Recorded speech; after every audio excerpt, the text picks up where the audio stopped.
আমি অংশগ্রহণ করার উদ্দেশ্যকে নিয়তকে আমরা খালিস করে নেই। আজকে আমরা যা শুনবো শিখবো আমলের নিয়তে শুনবো, ঠিক কিনা বলেন? শেষ পর্যন্ত নীরবতা বজায় রাখবো। আমি উঠবো, আপনারা উঠবেন। এর আগে ওঠা যাবে না। তার ওয়াস্তে বি স্মার্ট। জায়গা না হলে চলে যাবেন, আওয়াজ করবেন না। ভলান্টিয়াররাও আওয়াজ নয়, ইশারা ইঙ্গিতে। প্রিয় ভাইরা, যে টপিকটি নিয়ে আমি আপনাদের সামনে আজকে কথা বলতে চাই, টপিকটি অনেক গুরুত্বপূর্ণ। টপিকটি হচ্ছে হিউম্যান রিসোর্স ডেভেলপমেন্ট, মানব সম্পদ উন্নয়ন। কারণ আল্লাহ তাআলা আমাদের যা দেখ আর না দেখ এটা দিছে। মানুষ আর মানুষ, 18 কোটি মানুষ, ঠিক কিনা? এই 18 কোটি জনসংখ্যার দেশে বসবাস করে আমরা খুশি না বেজার? খুশিকে দেখতে পাচ্ছি। All are the Gen Z of Jessore. যারা জেন জি, ওরা স্মার্ট, ওরা ইশারা ইঙ্গিতে কাজ করে। এই যে পুরো গদি উল্টায় দিছে, ঠিক কিনা? 24-এর ছাত্র নাগরিক অভ্যুত্থান আমাদের দেখিয়ে দিচ্ছে কিভাবে চোখের ইশারায় গদি উল্টে দিতে হয়। তো এই জেনজিদের নিয়ে বসেছি। ওরা তো স্মার্ট, ওরা ডিস্টার্ব করবে না। মেহেরবানি করে আমার সাথে কানেক্ট করো, 1 to 1, brain to brain, eye to eye contact করো আমার সাথে। তাকাও, কষ্ট হলো আমার দিকে তাকাও, আওয়াজ করা যাবে না, আমার দিকে তাকাও। প্রিয় ভাইয়েরা, হিউম্যান রিসোর্স ডেভেলপমেন্টের ব্যাপারে কিছু কথা বলবো। এই যে আমাদের বিশাল জনসংখ্যা, এই জনসংখ্যাকে কি করে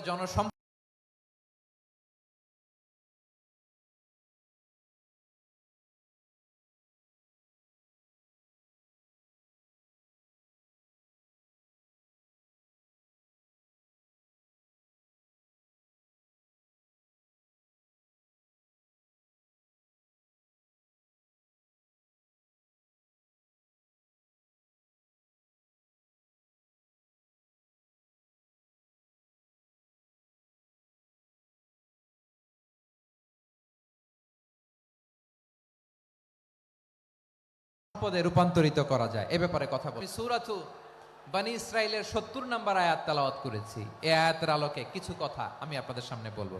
আল্লাহ তাআলা ইরশাদ করছেন,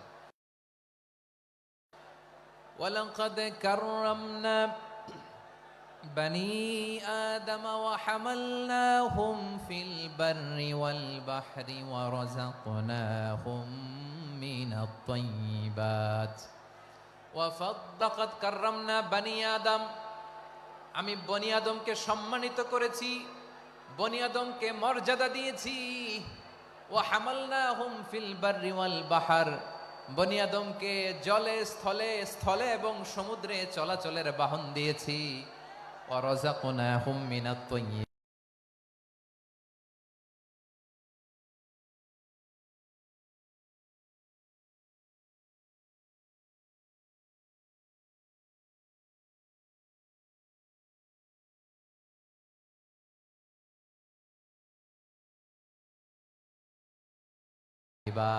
তাদেরকে আমি যত মর্যাদা দিয়েছি আমার কোন সৃষ্টিকে এত মর্যাদা দেই নাই। পড়েন সুবহানাল্লাহ। I have dignified the status of the sons of Adam. আদমের সব সন্তানের মর্যাদা আমি বাড়িয়েছি। আল্লাহ এখানে বলেননি ওয়ালাকাদ কাররামনাল মুমিনিন, আমি মুমিনের মর্যাদা বাড়িয়েছি, বলেছেন? আল্লাহ এখানে বলেন নাই ওয়ালাকাদ কাররামনাল মুসলিমিন, আমি মুসলিমের মর্যাদা বাড়িয়েছি। আল্লাহ বলেছেন ওয়ালাকাদ কাররামনা বনী আদম, আমি বনী আদমের সম্মান বাড়িয়েছি। হোক সে মুমিন কিংবা কাফের, মুসলিম কিংবা মুশরিক, আস্তিক কিংবা নাস্তিক, আরব কিংবা অনারব, যেই হোক না কেন আদম সন্তান সবগুলার মর্যাদা বাড়ায় দিয়েছে কে? সবার মর্যাদা আল্লাহ বাড়িয়েছে। মানুষ হিসেবে মর্যাদা।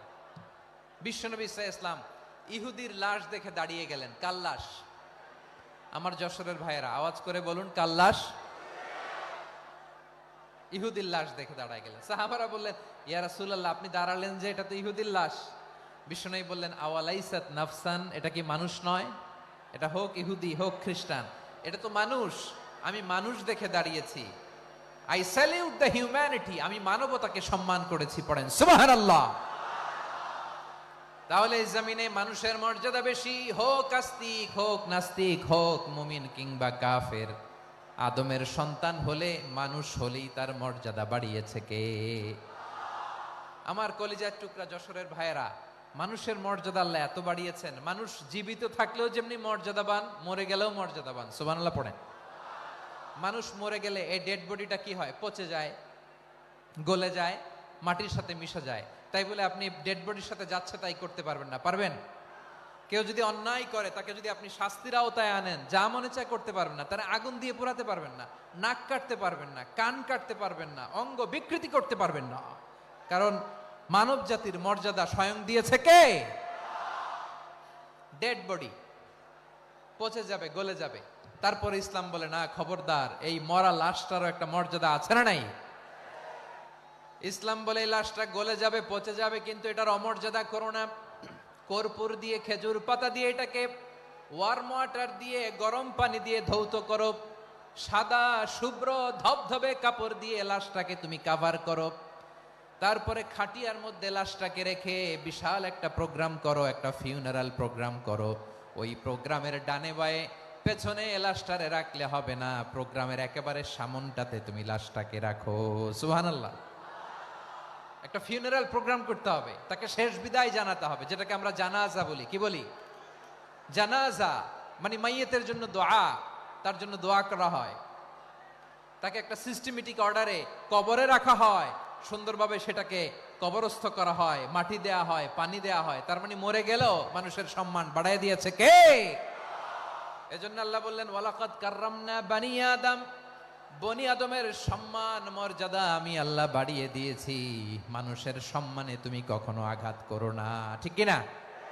তাহলে ভাই, প্রথম মেসেজ হচ্ছে, the first and foremost message tonight to the people of Jessore. আল্লাহ বলেন, I have dignified the status of son of Adam. আমি বনি আদম সবার মর্যাদা বাড়িয়ে দিয়েছি, হোক আস্তিক নাস্তিক, হোক কাফের কিংবা মুশরিক, তার মর্যাদা বাড়াই দিছে কে? যখন বন্যা হয়, আমরা ত্রাণ নিয়ে যাই, আমরা শুধু মুসলমানদেরকে ত্রাণ দেই নাকি? হ্যাঁ, আমরা মুসলমানকেও দেই, অমুসলমানকেও দেই, হিন্দুকেও দেই, বৌদ্ধকেও দেই। যেখানেই মানবতা বিপন্ন সেখানে ইসলামের হেল্পিং হ্যান্ড আছে না নাই? সুবহানাল্লাহ। কি দিন আমরা পেয়েছি, কি বিধান আমরা পেয়েছি। ওয়ালাকাদ কাররামনা বানি আদম, আমি বনি আদমকে সম্মানিত করেছি।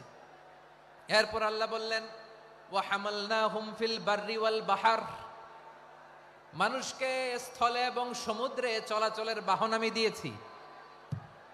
স্থলে কিভাবে চলবে, জলে কিভাবে চলবে, এই বাহনের ব্যবস্থা করেছে কে? এই জেনজি, এই সামড়া, ইরাম করতেছো কিসের জন্য? হ্যাঁ, ইরাম করলে চলবি? হ্যাঁ, বস বস বস বস। আওয়াজ করতেছো কেন? দিবানা, কথা বলতে দিবানা আমাকে? তো এইটা বুঝি তোমাদের ভালোবাসার নমুনা? তোমাদের ভালোবাসার কারণে যদি আমি কোথাও দাঁড়াতেই না পারি, কোথাও বসতে না পারি, কোথাও দুটা কথা বলতে না পারি, এই ভালোবাসা দিয়ে কি হবে আমার? বরং ঘামতে ঘামতে ঘর্মাক্ত হব, রক্তাক্ত হব। কিন্তু সেন্ট্রাল থেকে, সেন্ট্রালি যে ইনস্ট্রাকশন আসবে, সেই ইনস্ট্রাকশনের এক চুল আমরা ডানে বায়ে যাব না। এইটা গণজাগরণের জন্য এইটা দরকার, ইসলামী বিপ্লবের জন্য এইটা দরকার। তো আধা ঘন্টা ধরে যদি তোমাদেরকে থামানোই না যায়, এই লস্কর দিয়ে আমি কি করব? আল্লাহর ওয়াস্তে নো নো নো স্লোগান, চুপচাপ একেবারে আমার দিকে তাকাও। আল্লাহ বললেন ওয়া হামালনাহুম ফিল বাররি ওয়াল বাহর, জলে স্থলে আমি চলাচলের যানবাহনের ব্যবস্থা করেছি। আমরা স্থলে ঘোড়ার উপরে চড়ি, উটের উপরে চড়ি, গাড়ির উপরে চড়ি। এই যে গাড়ির ইঞ্জিন বানাইছি আমরা, এটার মেধা দিয়েছে কে? আবার সাগরের মধ্যে আমরা নৌযান, জলযান, বড় বড় জাহাজ দিয়ে এক মহাদেশ থেকে আরেক মহাদেশ যাই, এক দেশ থেকে মালামাল গুলো আরেক দেশে পাঠাই। সাগরের ভেতরে নৌকাগুলোরে ধরে রাখলো কে?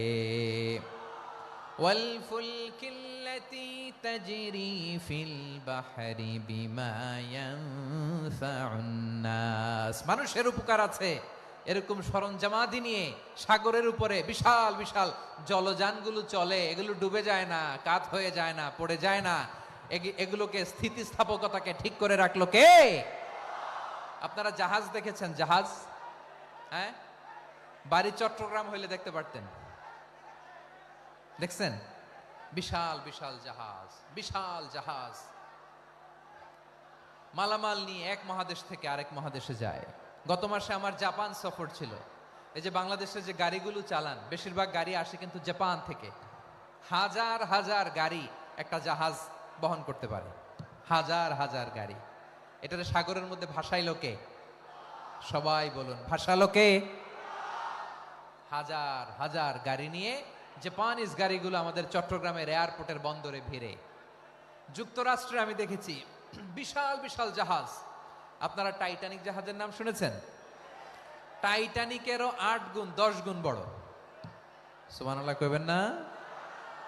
টাইটানিক জাহাজের 8 গুণ 10 গুণ বড় একটা জাহাজ আছে, আইকন অফ দ্য সি, আমি দেখে এসেছি। রয়্যাল ক্যারিবিয়ান দেখে এসেছি। সাগরের সামনে জেটিতে যখন দাঁড়ালাম, জাহাজটা যখন যায়, আমার মনে হচ্ছে একটা শহর, গোটা শহর, the entire city is floating on the water. পুরো একটা শহর মনে হয় পানির উপর দিয়ে ভেসে যাচ্ছে। পড়েন সুবহানাল্লাহ। এই যে আইকন অফ দ্য সি, এই ক্রুজ, এই জাহাজটা, এটার ভিতরে স্টেডিয়াম আছে। কিসের ভিতরে স্টেডিয়াম? কথা বুঝে নাই বোধহয়। স্টেডিয়াম কিসের ভিতর?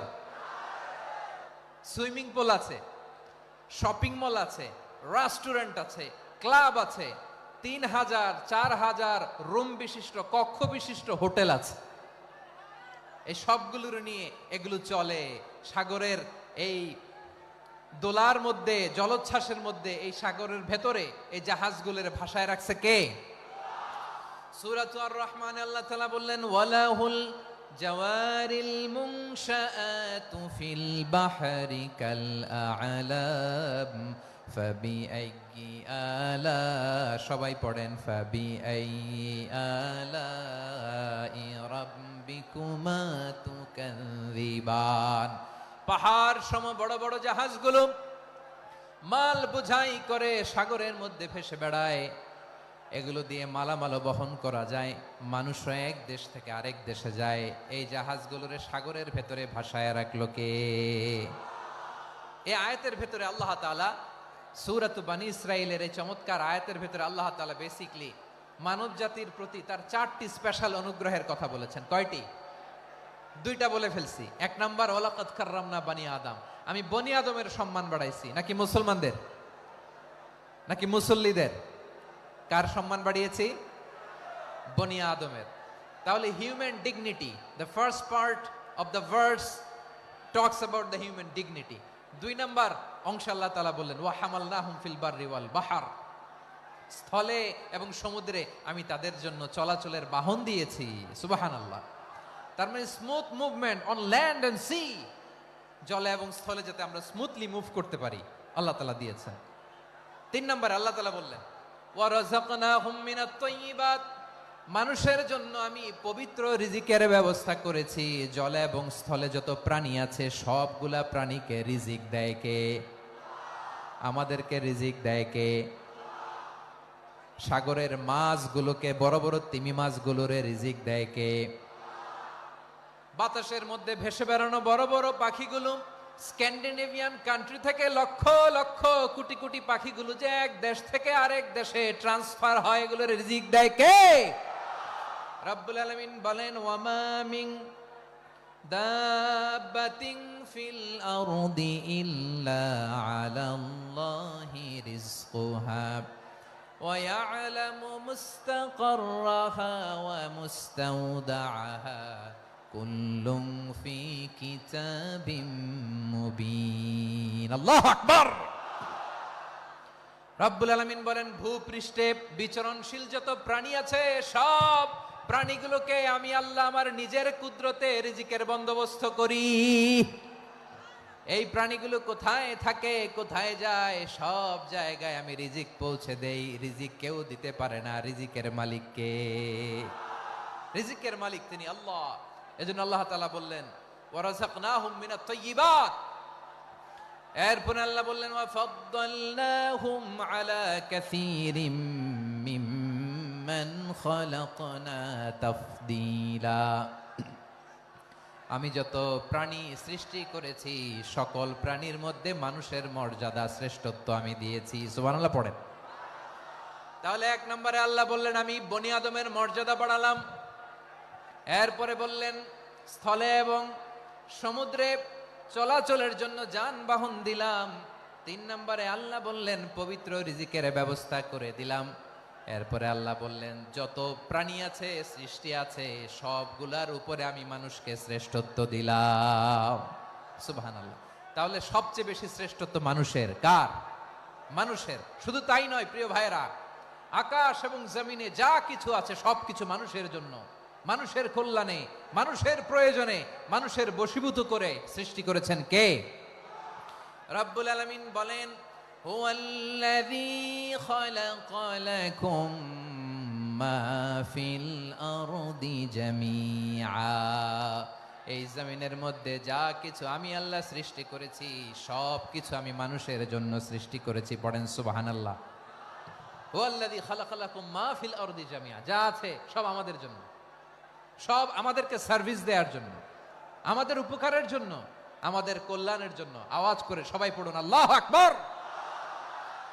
অন্য আয়াতে আল্লাহ বললেন ওয়াসাখখারা লাকুম মা ফিস সামাওয়াতি ওয়া মা ফিল আরদি জামিআম মিন ইন্না ফি যালিকা লাআয়াতিন লিকাউমিন ইয়াতাফাক্কারুন। প্রথম আয়াতে আল্লাহ বললেন জমিনে যা আছে সব তোমাদের কল্যাণে আমি সৃষ্টি করলাম। এরপরে আল্লাহ বললেন আকাশেও যা আছে সব তোমাদের জন্য সৃষ্টি করলাম, তোমাদের অনুগত বানায় দিলাম। পড়েন সুবহানাল্লাহ। মানুষের কি ব্রেইন দেখেন, মানুষ জমিন ছেড়ে আকাশে চলে যায়। পাখি দেখে মানুষের শখ হলো পাখি যেহেতু উঠতে পারে আমরাও পারবো। অরবিল রাইট, উইলবার রাইট, দুই ভাই মিলে আঁকাঝোঁকা করতে করতে করতে করতে প্লেন বানায় ফেললো। কোন সুবহানাল্লাহ। এখন পাখিও ওরে আমরাও ওরি। এরপরেই মানুষের কৌতূহল থামে না এখানে, মানুষ চলে গিয়েছে চাঁদে। কোথায় গেছে? এখন কিন্তু চাঁদে জমি বিক্রি হয় জানেন। পৃথিবী নিয়ে মারামারি শেষ, রাশিয়া আমেরিকা এখন ধরছে চাঁদ আর মঙ্গল গ্রহ। এখন চাঁদে জমি বিক্রি হয়, মঙ্গলে জমি বিক্রি হয়। এই চাঁদ, মঙ্গল, বৃহস্পতি, শনি সব আল্লাহ তাআলা আমাদের জন্য বানিয়েছেন। সুবহানাল্লাহ পড়েন। মানুষ সাগরের উপরে চড়ে, শূন্যে ভেসে বেড়ায়, পাহাড় কেটে সুড়ঙ্গ বানায়, টানেল বানায়। মানুষ ব্রডব্যান্ডের লাইন নিয়ে যায় সাগরের ভেতর দিয়ে, এক দেশ থেকে আরেক দেশে, এক মহাদেশ থেকে আরেক মহাদেশে। সুবহানাল্লাহ পড়েন। তার মানে গোটা বিশ্বের সব কিছুর উপরে control, superiority over all creatures, সব কিছুর উপর কন্ট্রোল, মনিটরিং, নিয়ন্ত্রণ, এটা প্রতিষ্ঠা করে দিয়েছে কে? এজন্যই মানুষের শ্রেষ্ঠত্ব। ওয়ালাকাদ কাররামনা বানি আদম, আমি বনি আদমের সম্মান বাড়িয়েছি, মর্যাদা আমি বাড়িয়ে দিয়েছি এই কারণে, কারণ মানুষ সবকিছুর উপর নিয়ন্ত্রণ নিতে পারে। মানুষকে নিয়ে এই কোরআনের সব আলোচনা, মানুষকে নিয়ে এই কোরআনের সব। তাই কোরআনের কেন্দ্রীয় আলোচ্য বিষয় হচ্ছে মানুষ। কোরআনের কেন্দ্রীয় আলোচ্য বিষয় কি? যশোরের ভাইয়েরা বুঝে থাকলে সবাই বলবেন কোরআনের কেন্দ্রীয় আলোচ্য বিষয় কি? এই যে আমি মূল আলোচনায় যাচ্ছি এখন। কেন মানুষ কোরআনের কেন্দ্রীয় আলোচ্য বিষয়? এই যে ভাইরা, এই যে হাত জোর করে, এই যে Jessore Gen Z, the smart people of Jessore, হাত জোর করে বলতেছে, হাত জোর করে তোদের কাছে আল্লাহর দোহাই লাগে, স্টপ স্টপ। শুরুতে একবার বলেছে জায়গা না হলে আস্তে আস্তে ধাক্কা দিবা, সামনে না পিছনে দিয়ে দিয়ে বেরোয় চলে যাও। এলইডিতে দেখো, এই যে এই যে আল্লাহর ওয়াস্তে জায়গা না হলে ওদিকে যাও। কোরআনের মাহফিলে বিশৃঙ্খলা, এটা কাফিরদের আলামত। কাফিররা শীষ দিত, শীষ। বিশ্বনবী কোরআনের তাফসির করলে কাফিররা শীষ দিত আর ক্ল্যাপিং করত, হুইসেল এন্ড ক্ল্যাপিং। তো আমরা কি এখানে বিশৃঙ্খলা করতে আসছি? তো বারবার থামানো লাগে কেন? কোনো আওয়াজ হবে না, বললাম তো স্টপ। আওয়াজ করে বলুন কোরআনের কেন্দ্রীয় আলোচ্য বিষয় কি? সবাই বলেননি। এতগুলো মানুষ উত্তর দিলে এতটুকু আওয়াজ হয়, অন্তত আমি বিশ্বাস করি না। যশোর আওয়াজ করে বলো কোরআনের কেন্দ্রীয় আলোচ্য বিষয় কি? মানুষ। এই মানুষ কোরআনের কেন্দ্রীয় আলোচ্য বিষয়। মানুষকে আল্লাহ স্বাধীনতা দিয়েছেন। ফামান শাআ ফালইউমিন ওয়া মান শাআ ফালইয়াকফুর। চাইলে মুমিন হতে পারো, চাইলে কাফের হতে পারো, তোমার ইচ্ছা। তবে জেনে রাখো, মুমিন হলে পাবা জান্নাত, কাফির হলে পাবা জাহান্নাম। নাও দ্য ডিসিশন ইজ ইয়ার্স, সিদ্ধান্ত তোমার, জান্নাতে যাবা না জাহান্নামে যাবা। যশোরের ভাইয়ের আওয়াজ করে বলুন, কই যেতে চান, জান্নাতে না জাহান্নামে? ডান দিকে না বাম দিকে? ডানপন্থী না বামপন্থী? চিল্লা চিল্লি না চুপচাপ?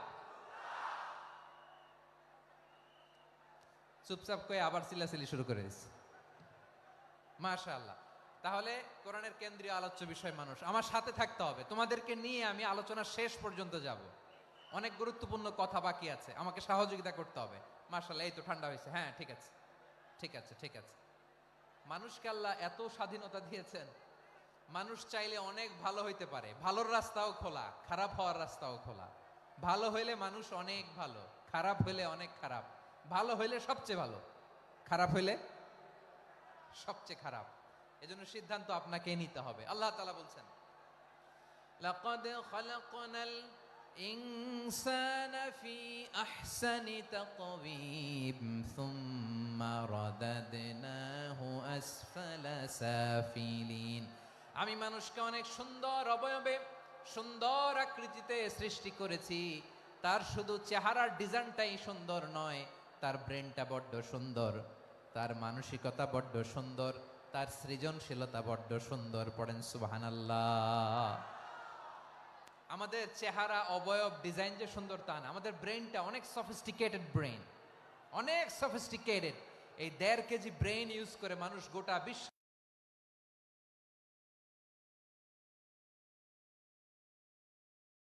সভ্যতা বিনির্মাণ করেছে, ঠিক কিনা? এই ব্রেন আল্লাহ তাআলা আমাকে দিয়েছে। এটারে কাজে লাগালে, আপনার 6 সেন্স কাজে লাগালে আপনি অনন্য মানুষ হয়ে উঠবেন, মহামানবে রূপান্তরিত হবেন। মানুষ হতে পারে, চাইলেই মহামানব হতে পারে। আবার যদি মানুষ চায় খারাপও হতে পারে। আল্লাহ বললেন শুধু ভালোই না, ভালো হতে চাইলে অনেক ভালো তুমি হতে পারো, আবার খারাপ হতে চাইলে অনেক খারাপ তুমি হতে পারো। সুম্মা রাদাদনাহু আসফালা সাফিলিন।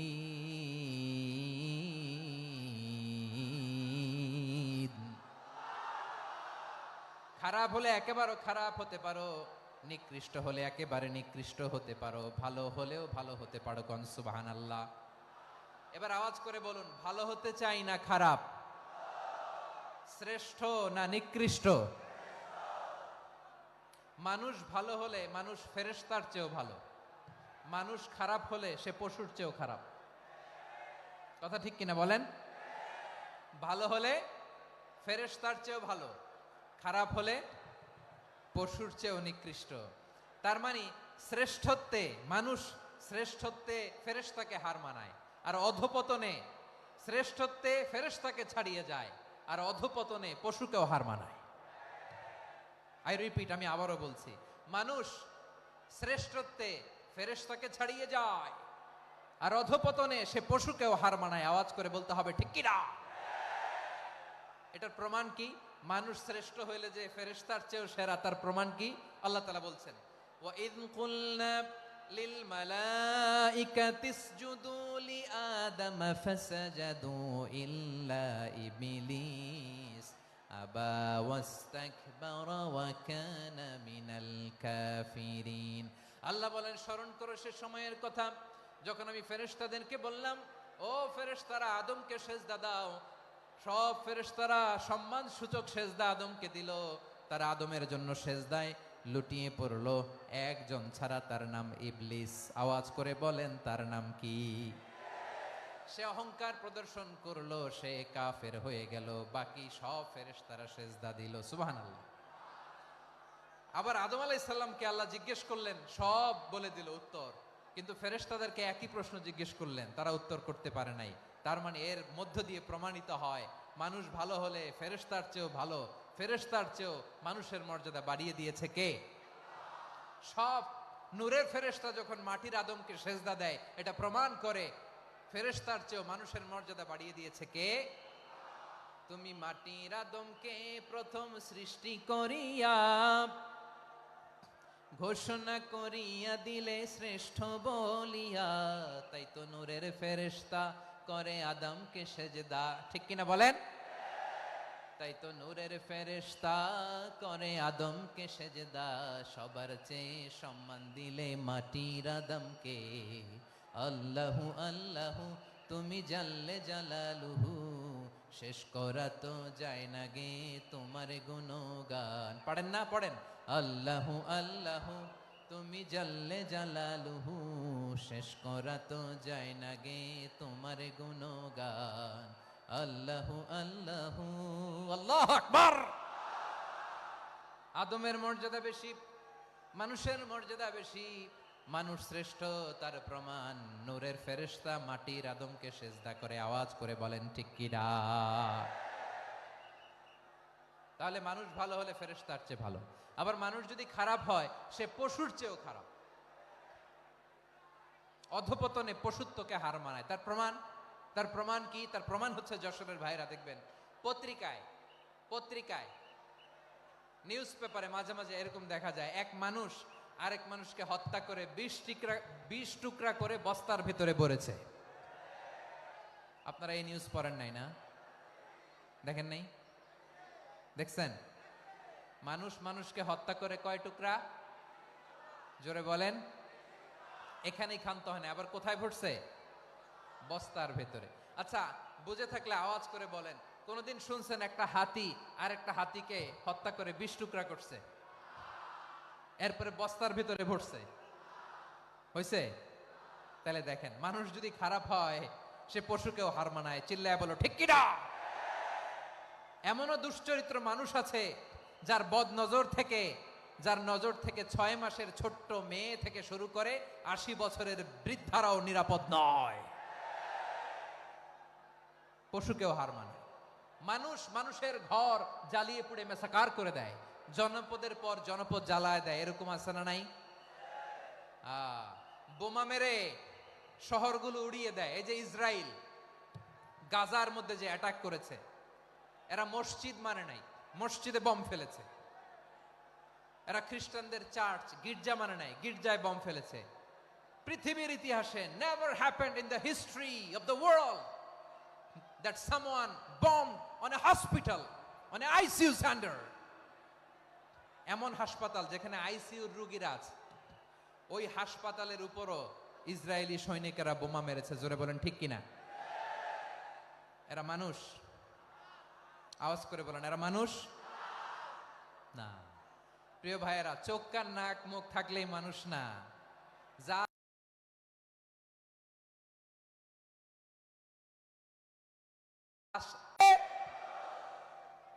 এই দুনিয়া এখন তো আর সেই দুনিয়া নাই, মানুষ নামের মানুষ আছে দুনিয়া বোঝাই, সেই মানুষের ভিড়ে আমার আসল মানুষ নাই। ঠিক কিনা? আসল মানুষের বড্ড অভাব, আসল মানুষের বড্ড অভাব। আমার ভাইয়েরা, মানুষ খারাপ হলে পশুকেও হার মানায়। আচ্ছা, আওয়াজ করে বলেন, এই যশোরের ছেলেরা এদিক তাকাও, আওয়াজ করে বলো, যে ইসরায়েলি সোলজাররা উপর থেকে বোমা মারলো তারাও মানুষ? তারাও কি? ওরাও রক্তে মাংসে মানুষ, ওদেরও পরিবার আছে। বোমা মেরে যেই মেয়েটাকে তারা অনাথ বানায়, ইয়াতিম বানায়, ও কিন্তু বাসায় ওর মেয়েটাকে রেখে আসছে। ঠিক কিনা বলেন? বম্বিং করে যে বাবাকে মেরে, স্বামীকে মেরে স্ত্রীকে বিধবা বানায়, তারও ঘরে স্ত্রী আছে। উপর থেকে বোম মেরে মানুষ মেরে দিচ্ছে, তারাও মানুষ। 1945 সালের 6ই আগস্ট আমেরিকান সোলজাররা হিরোশিমায় বম মেরেছে। আমি নিজে দেখে এসেছি জাপানের হিরোশিমাতে। সকাল 8:15 মানুষ কেউ অফিসে যাচ্ছিল, কেউ খেতে খামারে কাজ করতে যাচ্ছিল। লিটল বয় নামে একটা বোম মেরেছে তারা। এই বোমের আঘাতে, পারমাণবিক এই বোমার রেডিয়েশনে আঘাতে বোম ব্লাস্ট হওয়ার পরে মুহূর্তের মধ্যে 1,40,000 নাই। উপর থেকে যারা মারতেছে এরাও মানুষ, যাদেরকে মারলো তারাও। তার মানে মানুষে মানুষে পার্থক্য আছে না? নেই? মানুষে মানুষে পার্থক্য আছে। নাক কান চোখ মুখ থাকলেই মানুষ নয়। বাড়ছে জনসংখ্যা, কমছে মানুষ, চিল্লায় বলো ঠিক কিনা? তাহলে আমরা বুঝলাম মানুষ ভালো হলে অনেক ভালো, খারাপ হলে অনেক খারাপ। ও আমার কলিজার টুকরা যশোরের ভাইয়েরা, আসুন না 3 দিন ব্যাপী এই তাফসিরুল কোরআনের ঐতিহাসিক প্রোগ্রাম থেকে আমরা সিদ্ধান্ত নেই, আমরা ভালো মানুষ হব নাকি খারাপ মানুষ হব? কলিজা থেকে, প্রাণ থেকে আওয়াজ করে সবাই বলুন, ভালো মানুষ নাকি খারাপ মানুষ? ভালো মানুষ হইতে হবে। ভালো মানুষ যারা জগৎটাকে এনলাইটেন করবে, যারা এনলাইটেন করবে, যারা সত্যের বীর সেনানী হয়ে দাঁড়াবে, যারা সত্যের পক্ষে কথা বলবে, যারা জালিমের মসনদকে ভেঙে খান খান করে দেবে, এরকম হওয়ার দরকার আছে না নাই? এরকম ভালো মানুষ আমরা হতে চাই কি চাই না? মানুষকে যত্ন নিলে মানুষ যে কত ভালো হয় আপনি কল্পনাও করতে পারবেন না। এই যে আপনাদের যশোরে যে ভালো ছেলেগুলো আছে, যে ভালো তরুণগুলো আছে, যে যুবকগুলো আছে, যে ভালো আলেমরা আছে, ভালো নেতারা আছে, সবাই যদি তাদের মতো হতো, পুরো যশোরটা একটা জান্নাতের টুকরা হয়ে যেত। আওয়াজ করে বলেন ঠিক কিনা? মানুষকে নার্চারিং করলে, মানুষকে পলিশ করলে, মানুষকে গ্রুমিং করলে, মানুষকে সঠিক তারবিয়া দিলে মানুষ অনন্য হয়ে ওঠে। প্রতিটি মানুষ অনন্য। আমি অনন্য, আপনি অনন্য, আমরা সবাই অনন্য। সুবহানাল্লাহ বলেন। মানুষকে আল্লাহ তাআলা দিয়েছেন অসীম ক্ষমতা, অসীম ক্ষমতা। সুবহানাল্লাহ। একটা মানুষ পারে না এমন কিছু নাই, একটা মানুষ পারে না এমন কিছু নাই। বিশ্বাস করতে হবে, মানুষ যা কল্পনা করতে পারে ওইটা মানুষ করে দেখাতে পারে।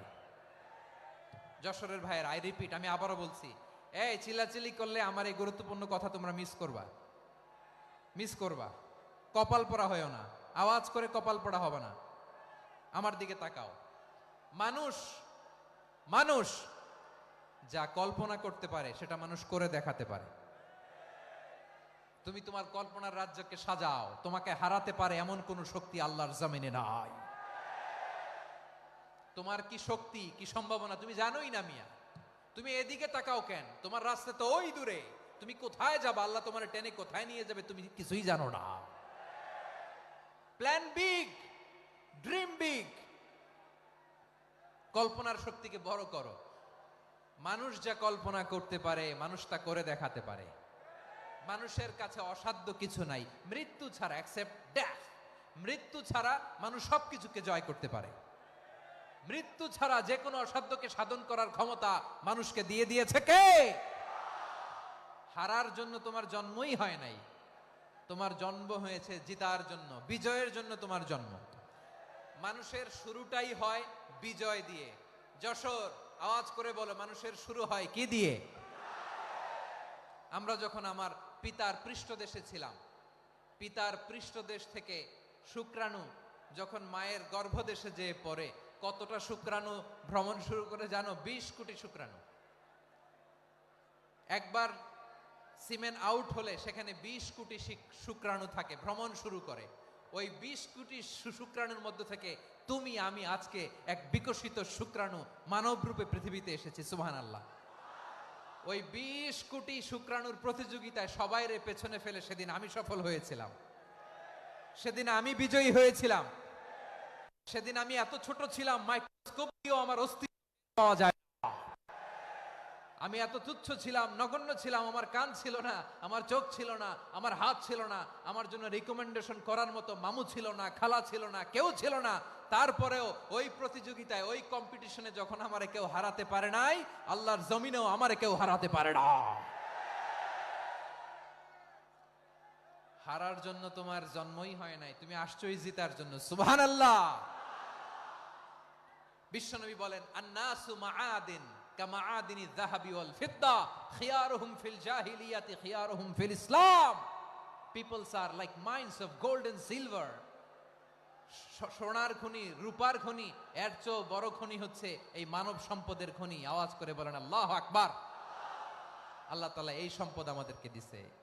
বিশ্বনবী বলেন, মানুষ হচ্ছে খনির মতো। খিয়ারুহুম ফিল জাহিলিয়াতি খিয়ারুহুম ফিল ইসলাম। জাহিলি যুগে যারা সেরা, ইসলামেও তারা সেরা। ইদা ফাকুহু, যদি তারা বুঝবান হয় তাহলে তাদেরকে সেরা বানায় দিবে কে? তাহলে মানুষের চেয়ে সেরা কেউ হতে পারে? মানুষের চেয়ে অনন্য কেউ হতে পারে? মানুষকে কেউ হারাতে পারে? আওয়াজ করে বলো, তোমাকে কেউ হারাতে পারবে? এই সাহস জাগছে আজকের আলোচনা থেকে। আমি তুমি অনন্য, আমাকে তোমাকে হারায় দেওয়া এত সহজ না, ঠিক কিনা?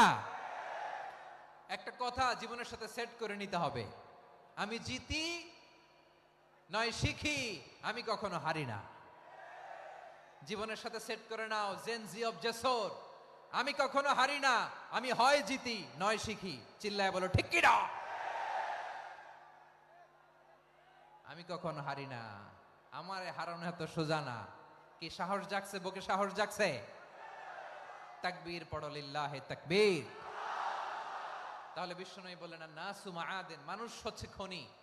এই ধাক্কা ধাক্কি আমি জানি এগুলো ভালোবাসার ধাক্কা ধাক্কি, এজন্য আমি সহ্য করে নেই।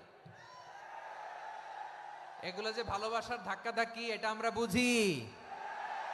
পৃথিবীর কোন আইন, সিকিউরিটি প্রটোকল দিয়ে এটারে মানানো যাবে না, কারণ এটা তো ভালোবাসা, লাভ। লাভ কোন আইন কানুন দিয়ে বাধা যায় না, মানানো যায় না, ঠিক কিনা বলো?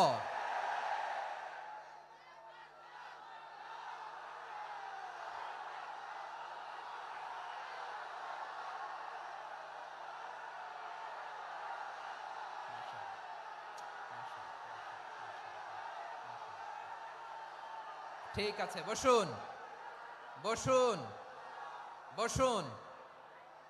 আল নাসু মাআদিন, মানুষ হচ্ছে খনি, এই খনির যত্ন নিতে হবে। আমার মা বাবা যারা এসেছেন, আপনার ছেলে মেয়ের যত্ন নেন। আপনার ছেলের মধ্যে যে কি পটেনশিয়াল আপনি জানেন না। আপনার এই ছোট্ট অবুজ ছেলেটাই আগামী দিনের শায়েখ আহমদুল্লাহ হবে। আপনার হেফজখানায় পড়া ওই ছোট্ট ছেলেটাই আগামী দিনের আল্লামা মামুনুল হক হবে। আপনার ওই ছেলেটা আমির হামজা হবে, আব্দুল হাই সাইফুল্লাহ হবে। এভাবে বড় বড় আলেম হবে, তারা যুগশ্রেষ্ঠ আলেম হবে। সেই একদিন এই বাংলাদেশের পার্লামেন্টে যে বক্তব্য দিয়ে যশোরের পক্ষে কথা বলবে। আপনি জানেন না, কাউকে ছোট করবেন না আপনি, ওর কনফিডেন্স আপনি কমাবেন না, আপনি কমাতে পারেন না। প্যান্ডেলে আমার যে মা বোনেরা আছেন, ছেলে মেয়েদেরকে কখনো ছোট করে কথা বলবেন না। ও যে কোথায় যাবে আপনি জানেন না, আপনি মা হয়ে তাকে সাহস দিবেন, তার কল্পনার জগৎটাকে সাজাতে তাকে উৎসাহিত করবেন, ঠিক কিনা বলেন? আর আমার প্যান্ডেলের আমার প্রিয় শ্রদ্ধাশীলা মায়েরা বোনেরা, আপনারা তো আরো দামি সম্পদ। বিশ্বনবী বলেন আর দুনিয়া কুল্লুহা মাতা। আল্লাহ আল্লাহ আল্লাহ, বিশ্বনবীর কথার ওজন দেখেন। আর দুনিয়া কুল্লুহা মাতা ওয়া খায়রু মাতা'আদ দুনিয়া আল মারআতুস সালিহা। বিশ্বনবী বলেন দুনিয়ায় যা দেখো সব আল্লাহর দেওয়া অ্যাসেট, মানে সম্পদ।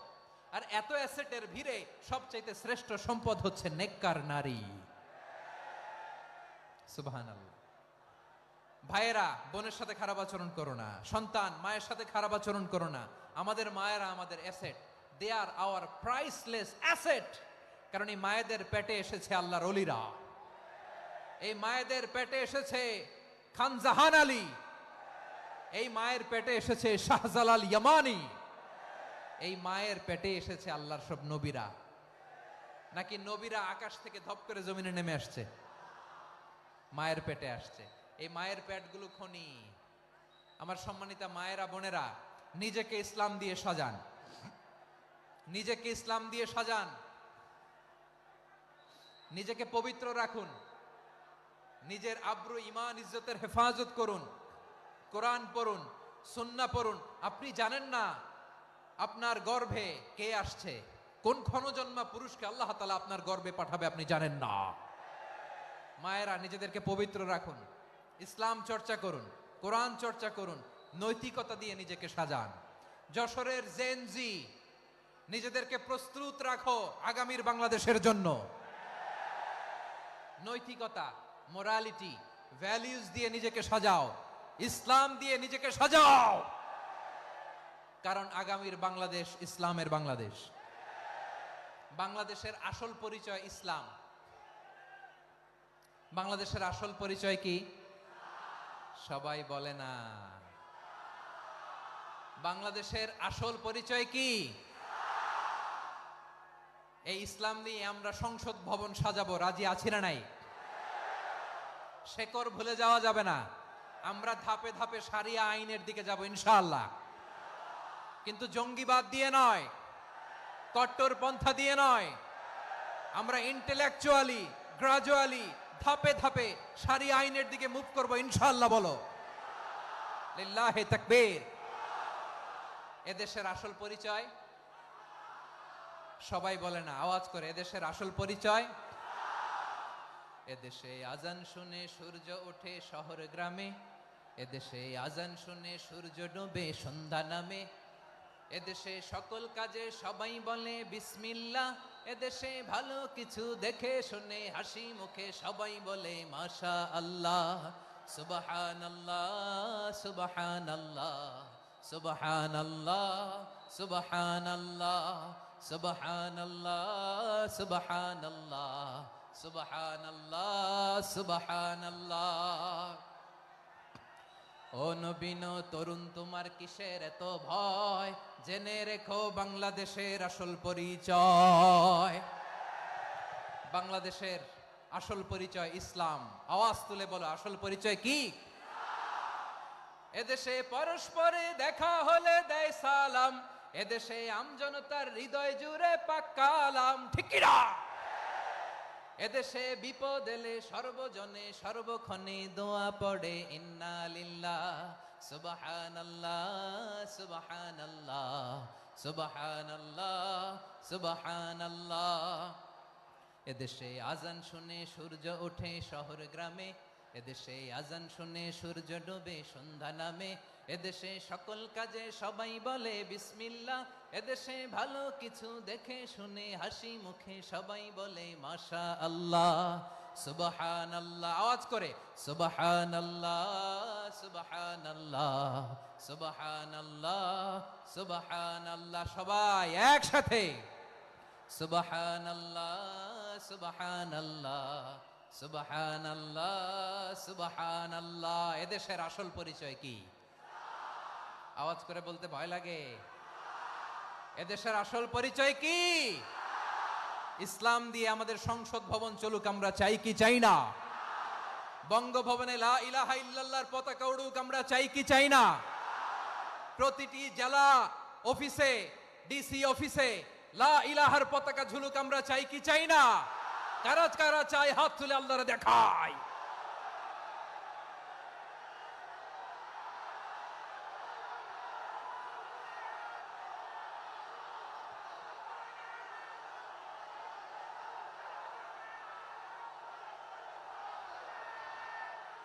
মাশাআল্লাহ মাশাআল্লাহ মাশাআল্লাহ মাশাআল্লাহ।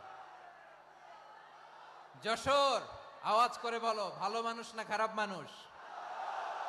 বুঝে বলছো তো? মানুষ ভালো হলে যে কত ভালো। এই মানুষকে যত্ন নিলে, মানুষকে মানুষ বানালে যে সে কি হতে পারে শুনবা? হ্যাঁ, নাকি মোনাজাত দিয়ে দিব?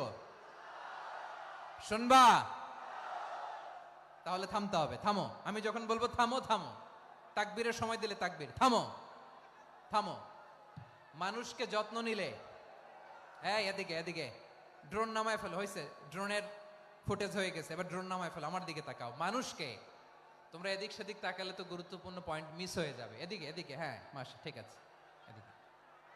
মানুষকে যত্ন নিলে মানুষের মধ্যে যারা কি পটেনশিয়াল রেখেছে, আমি জাপানের দুইটা উদাহরণ দেই। জাপানের, এই এই এভাবে এভাবে হবে, হয় বসো নয় পেছনে, কথা নাই, কথা তো বলাই যাবে না, হারাম কথা বলা আজকে, একেবারে চুপ। আজকের জন্য হারাম করে দিছে আমি, এই কিছু সময়ের জন্য একেবারে নিষিদ্ধ। জাপানের দুইটা উদাহরণ দেই, খেয়াল করে একটু শুনেন, বুঝবেন। আল্লাহ, 2022 সালে জাপানের সাথে জার্মানির খেলা, ফিফা ওয়ার্ল্ড কাপ 2022। এক পক্ষে জাপান, আরেক পক্ষে কোন দেশ? কথা শোনে নাই। এক পক্ষে কোন দেশ? আরেক পক্ষে? সবাই এক পক্ষে, আরেক পক্ষে। ওই খেলায় জিতেছিল জাপান, জিতেছিল 22 সালের এই ফিফা ওয়ার্ল্ড কাপে জাপান ফুটবল খেলায় জিতে, as a part of their celebration তারা খেলার পরে পুরো স্টেডিয়ামটারে ক্লিন করে, the fan base of Japan, lakh lakh মানুষ খেলা দেখতে যায়, তো এত ডাস্টবিনও তো নাই, তো যারা ডাস্টবিনে জায়গা পায় নাই তারা এই যে চকলেটের প্যাকেট, পানির বোতল, চিপসের প্যাকেট তারা এদিকে সেদিকে রেখে দিয়েছে। জাপানের ভক্তরা, জাপানের ফলোয়াররা as a part of their celebration তারা খেলার পরে পুরো স্টেডিয়ামের সব ময়লা আবর্জনা ক্লিন করে তারপরে বিদায় নিয়েছে। তাদেরকে কি ক্লিন করার দায়িত্ব দেয়া হয়েছিল? এই যশোর, জাপানের যে ছেলেরা খেলা দেখতে গেছিল ওদেরকে কি ক্লিন করার দায়িত্ব দিছিল? তারা কি স্টেডিয়ামের পরিচ্ছন্নতা কর্মী? তাদের আকল, তাদের সিক্স সেন্স তাদেরকে বলেছে। ছোটবেলা থেকে জাপান গভর্নমেন্ট ওদেরকে এত পরিচ্ছন্নতা শেখায়, ক্লিনলিনেস অ্যাওয়ারনেস ক্যাম্পেইন করায়। ক্লাসে আমি দেখেছি, ক্লাসে নিজের বেঞ্চ নিজে মুছে, ক্লাসের মাঝখানে একটা সময় দেয়, নিজের টেবিল নিজে মুছে, নিজের ক্লাসরুমটা নিজে পরিষ্কার করে, রাস্তাঘাটে একটা ধুলা নাই, ময়লা নাই, একটা টিস্যু নাই। খেলার পরে গোটা বিশ্বকে তাক লাগিয়ে দিয়েছে। জাপানের ফ্যানরা সবার রেখে যাওয়া গার্বেজ, টিস্যু, বোতল পরিষ্কার করে তারপরে স্টেডিয়াম থেকে বিদায় নিয়েছে। আমরা কেন এমন হইতে পারলাম না? আমরা কেন এমন হইতে পারলাম না? জাপানের যারা এগুলো করছে ওদের তিনটা করে চোখ না? চোখ তো তিনটা, জাপানো লাগো, জাপানো লাগো, হাত তো চারটা, কান তো ছয়টা, হ্যাঁ? নাকি আমার মতো দুই হাত দুই কানওয়ালা মানুষ? চোখে দেখলে ওটা মানুষ না। চিন্তা করছেন? তার মানে জাপানিজদেরকে যে গ্রুমিং করে শিখানোর মাধ্যমে পরিচ্ছন্ন বানানো গেছে, ওরা যেমনি মানুষ আমরাও মানুষ, আমাদের সন্তানদেরকে শেখালে তারাও পারবে। পারবে কিনা? 2 নম্বর উদাহরণ বলি। চট্টগ্রাম ফেনীতে যারা গিয়েছেন, মেঘনা গোমতী ব্রিজ প্রকল্প নাম শুনছেন? মেঘনা একটা ব্রিজ পার হওয়া লাগে। এই মেঘনা গোমতী, এখানে 3টা ব্রিজ কাঁচপুর সহ, এই 3টা ব্রিজের নির্মাণ কাজ, রেনোভেশনের কাজ দেয়া হয়েছিল জাপানের একটা কোম্পানিকে। কাকে? জাপানের কোম্পানি। নির্মাণ শেষে 738 কোটি টাকা বেঁচে গেছিল, এটা গভর্নমেন্টের হাতে দিয়ে তারা বিদায় নিয়েছে। কত টাকা? 738 কোটি টাকা। যত প্রাক্কলিত ব্যয় নির্ধারণ করা হয়েছে সব টাকা সরকার, তৎকালীন সরকার 2019-এর সরকার, কারা ছিল তো জানেন? এই 2019-এর সরকার তাদেরকে দিয়েছে। তারা রিনোভেশন নির্মাণ শেষে 738 কোটি টাকা অতিরিক্ত বেঁচে গেছিল, এটা আবার গভর্নমেন্টের হাতে বুঝাই দিয়ে তারা বিদায় নিচ্ছে। আমরা কেন এমন হইতে পারলাম না? জাপানের ওরাও মানুষ, আমরাও মানুষ, তার মানে মানুষে মানুষে পার্থক্য আছে না নাই? আচ্ছা, জাপানের 2টা উদাহরণ দিলাম, এবার আমার দেশের 2টা উদাহরণ দিব না? বাংলাদেশের 2টা উদাহরণ দিই। 1 নম্বর উদাহরণ, গত সপ্তাহে আপনারা জানেন কক্সবাজার আমার একটা প্রোগ্রাম ছিল, তো হেলিকপ্টারে গিয়েছিলাম। ফেনী জেলা যখন পার হচ্ছি আমি দেখলাম 3টা উইন্ডমিল। উইন্ডমিল চিনেন তো? বিশাল পিলার, 3টা 4টা পাখা থাকে। বায়ু বিদ্যুৎ কেন্দ্র, বাংলাদেশের প্রথম বায়ু বিদ্যুৎ কেন্দ্র এটা। মুহুরী প্রজেক্ট বলে এটার, সম্ভবত মুহুরী প্রজেক্ট। তো সাগরের বাতাসের ঝাপটায় এটা ঘুরে এনার্জি হয়, ইলেকট্রিসিটি উৎপাদন হয়। তো আমি পাইলটকে বললাম, ভাই এগুলো থেকে কেমন ইলেকট্রিসিটি উৎপাদন হয়? কয়, হুজুর একটু হয় না, কিছুই হয় না। কিছুই হয় না মানে? বলে, হুজুর বাংলাদেশে যত উইন্ডমিল আছে এটার পাখা একটাও ঘুরে না। আল্লাহ, বলেন কি? তাহলে এই যে কোটি কোটি টাকা ব্যয় করে যে উইন্ডমিল, কয় হুজুর ভিতরে ফিটফাট, উপরে ফিটফাট, ভিতরে সদরঘাট।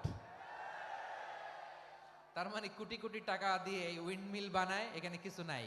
দুর্নীতির আড্ডাখানা, আখড়াখানা বাংলাদেশ, ঠিক কিনা বলেন? হায় রে, জাপানিজরাও মানুষ, আমরাও মানুষ। আমার এক নিকটাত্মীয় সরকারি চাকরিজীবী, উনি আমাকে বললেন, বাংলাদেশের আরেকটা উদাহরণ দেখি। উনি আমাকে বললেন যে প্রতি বছর আমাদের অফিসের ফার্নিচার চেঞ্জ করে। আমি বললাম, প্রতি বছর ফার্নিচার চেঞ্জ করে কেন? বলে যে ফার্নিচার নতুন পারচেজ করলেই তো এখানে টাকা, নতুন কিনতে পারলেই টাকা, নতুন উন্নয়নের সবক শোনাতে পারলেই টাকা। প্রথম আলোর রিপোর্ট। কি আলো? প্রথম আলোর রিপোর্ট। গত 15 বছরে উন্নয়নের নামে লুটপাট হয়েছে প্রায় 3.25 লাখ কোটি টাকা। কার রিপোর্ট? আমাদের বানানো কথা? প্রথম আলোর রিপোর্ট। গত 15 বছরে কারা ছিল জানেন তো? হ্যাঁ, শুধু ওনাদেরকেই দোষ দিয়ে লাভ নাই।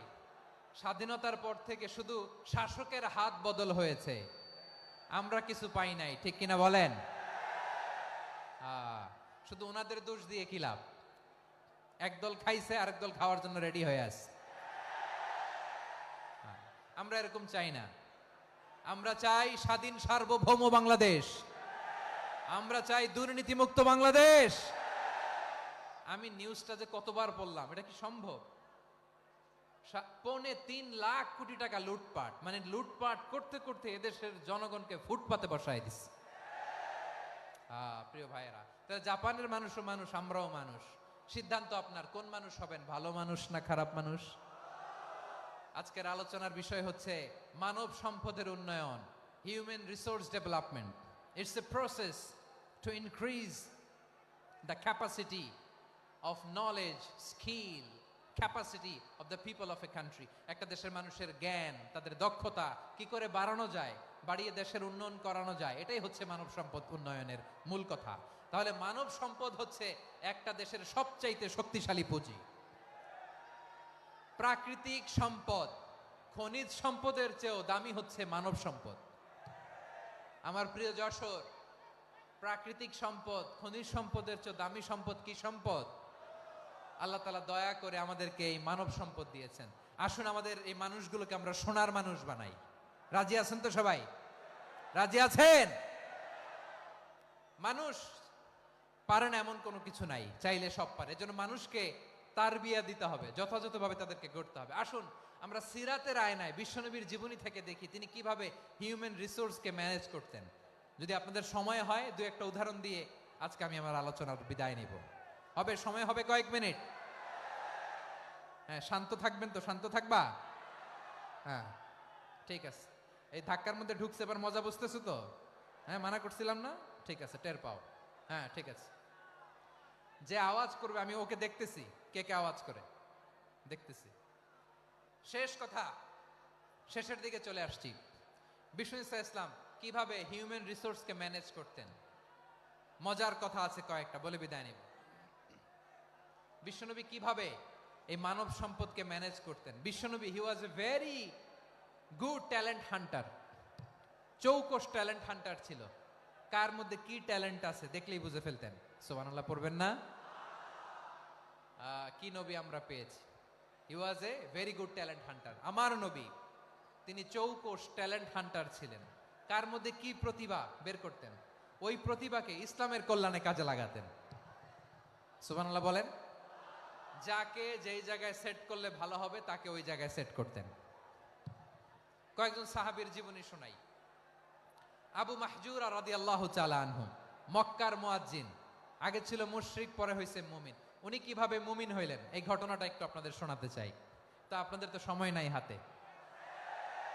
হ্যাঁ, সময় আছে? এই জেনজি শেষ করে দিল আজকের প্রোগ্রামটা। 1 ঘন্টা ধাক্কা ধাক্কি করে কেমনে দাঁড়ায় আছে আমি বুঝলাম না।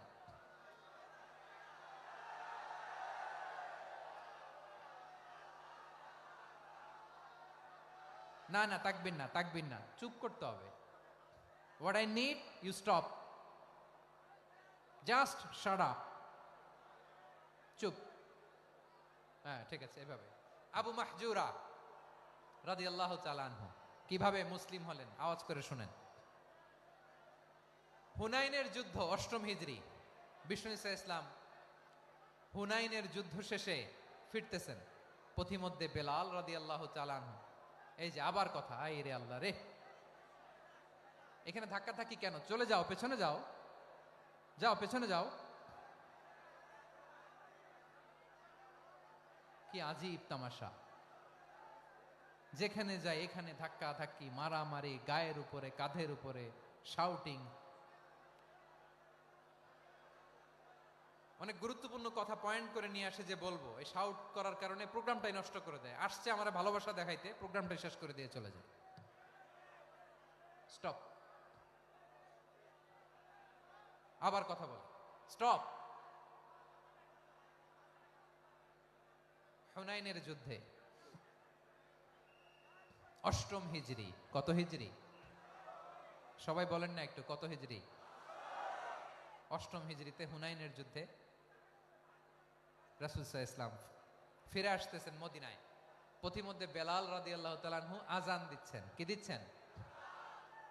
তো পাশে ছিল মুশরিকদের একটা পল্লী, কিছু মুশরিক তরুণ, কিছু অমুসলিম কিশোর, তারা আজানকে ব্যঙ্গ করতেছে। আমাদের বাংলায় মুখ ভেঙ্গানো বলে আর কি। বেলাল রাদিয়াল্লাহু তাআলা আনহু আজান দিচ্ছেন, ওই বাচ্চাগুলো মুশরিক, তো ওরা আজানকে ব্যঙ্গ করতেছে, বিকৃতি করে ওরাও আজান দিচ্ছে। উদ্দেশ্য হচ্ছে আজানকে নিয়ে ঠাট্টা করা। উদ্দেশ্য কি? ঠাট্টা করা। ব্যাপারটা মনে কষ্ট পাওয়ার মতো ব্যাপার না? কিন্তু বিশ্বনবী ওইখানে দেখেন কি খুঁজলেন।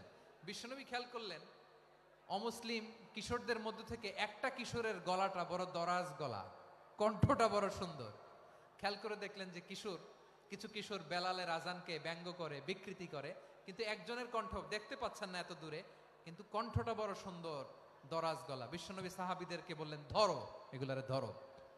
সবগুলারে ধরে বিশ্বনবীর সামনে আনা হলো। ওরা হাঁটু গেড়ে বসলো। বিশ্বনবী বললেন, তোমাদের মধ্যে কে যেন ব্যঙ্গ করে আজান দিচ্ছিল, তার গলাটা বড় উঁচু, গলার বেসটা বড় মজবুত, মেলোডিয়াস, সুমধুর কণ্ঠ। কে? আবু মাহজুরা বলে, আমার বন্ধুরা সবাই আমার দিকে আঙ্গুল দেখায়, আমি পড়ে গেছি বিপদে। রাসূল সাল্লাল্লাহু আলাইহি ওয়াসাল্লাম বাকি অমুসলিম তরুণদেরকে ছেড়ে দিলেন, বললেন তোমরা যাও। এবার আবু মাহজুরারে পাইছে। আবু মাহজুরার চুলের মধ্যে হাত দিলেন বিশ্বনবী, মাথায় হাত দিয়ে বললেন, এবার আজান দাও দেখি। আবু মাহজুরা বলে, আমি তো আজান দিতে জানি না, কারণ আমি তো বেলালেরটা শুইনা দিছি, আমার তো মুখস্থ নাই, আমি তো আজান দিতে জানি না। বিশ্বনবী বললেন, জানো না? তাহলে আসো আমি তোমারে শিখাই দেই। সুবহানাল্লাহ পড়েন। আবু মাহজুরা হাঁটু গেড়ে বসে, বিশ্বনবীর মোবারক হাত আবু মাহজুরার চুলের মধ্যে। বিশ্বনবী আজানের মুআল্লিম আবু মাহজুরাকে বলতেছে, ঠিক আছে তোমারে শিখাই দিচ্ছি, আমি যা যা বলবো আমার সাথে সাথে বলো, পারবা? আবু মাহজুরা বলে, পারবো। বিশ্বনবী আজান দিচ্ছেন মাথায় হাত দিয়ে, আল্লাহু আকবার,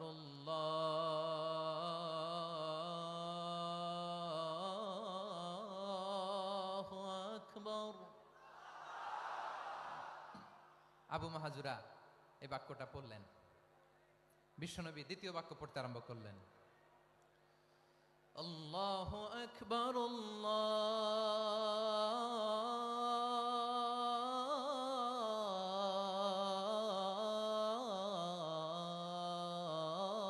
আল্লাহু আকবার। আবু মাহজুরা এই বাক্যটা বললেন। বিশ্বনবী আবু মাহজুরার মাথার মধ্যে হাত দিয়ে তৃতীয় বাক্য পড়লেন, আশহাদু আল্লা ইলাহা ইল্লাল্লাহ।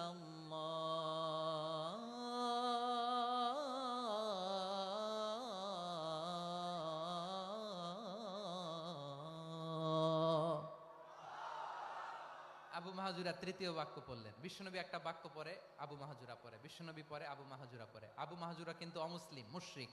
আবু মাহজুরা বলে, এক একটা বাক্য পড়ি আমার কলিজাটা গলে ঠান্ডা হয়ে যায়। এতদিন মোহাম্মদকে গালি দিতাম, এখন মোহাম্মদ আমার মাথায় যখন হাত রাখছে আমার সারা শরীর ঠান্ডা হয়ে গেছে। বিশ্বনবী আজান শিখাচ্ছেন, একটা একটা বাক্য পড়ে আবু মাহজুরাও পড়ে, বিশ্বনবী পড়ে, আবু মাহজুরাও পড়ে। পুরো বাক্যগুলো যখন শেষ, আজান শেষ, আবু মাহজুরাও যখন পুরো আজান পড়লেন, আবু মাহজুরা বললেন, এতদিন মোহাম্মদের চেহারা দেখলে আমার ঘৃণা লাগতো, আজ থেকে মোহাম্মদের চেহারার চেয়ে প্রিয় চেহারা আমার কাছে নাই। আবু মাহজুরা বললেন, ও মুহাম্মদ, আজানের বাক্য তো আপনি আমারে শেখালেন, এখানেই শেষ করবেন না, আপনি আমারে পড়ায় দেন, লা ইলাহা ইল্লাল্লাহু মুহাম্মাদুর রাসূলুল্লাহ সাল্লাল্লাহু আলাইহি ওয়াসাল্লাম। বিশ্বনবীর সাথে দাঁড়িয়ে উনি শাহাদা পড়ে মুসলমান হয়ে গেলেন। এবার আবু মাহজুরা বলে, ইয়া রাসূলুল্লাহ, ইয়া হাবিবাল্লাহ, আমি মুমিন হয়েছি, মুসলমান হয়েছি, আপনার কাছ থেকে আজান শিখার সৌভাগ্য আমি লাভ করেছি গো নবী।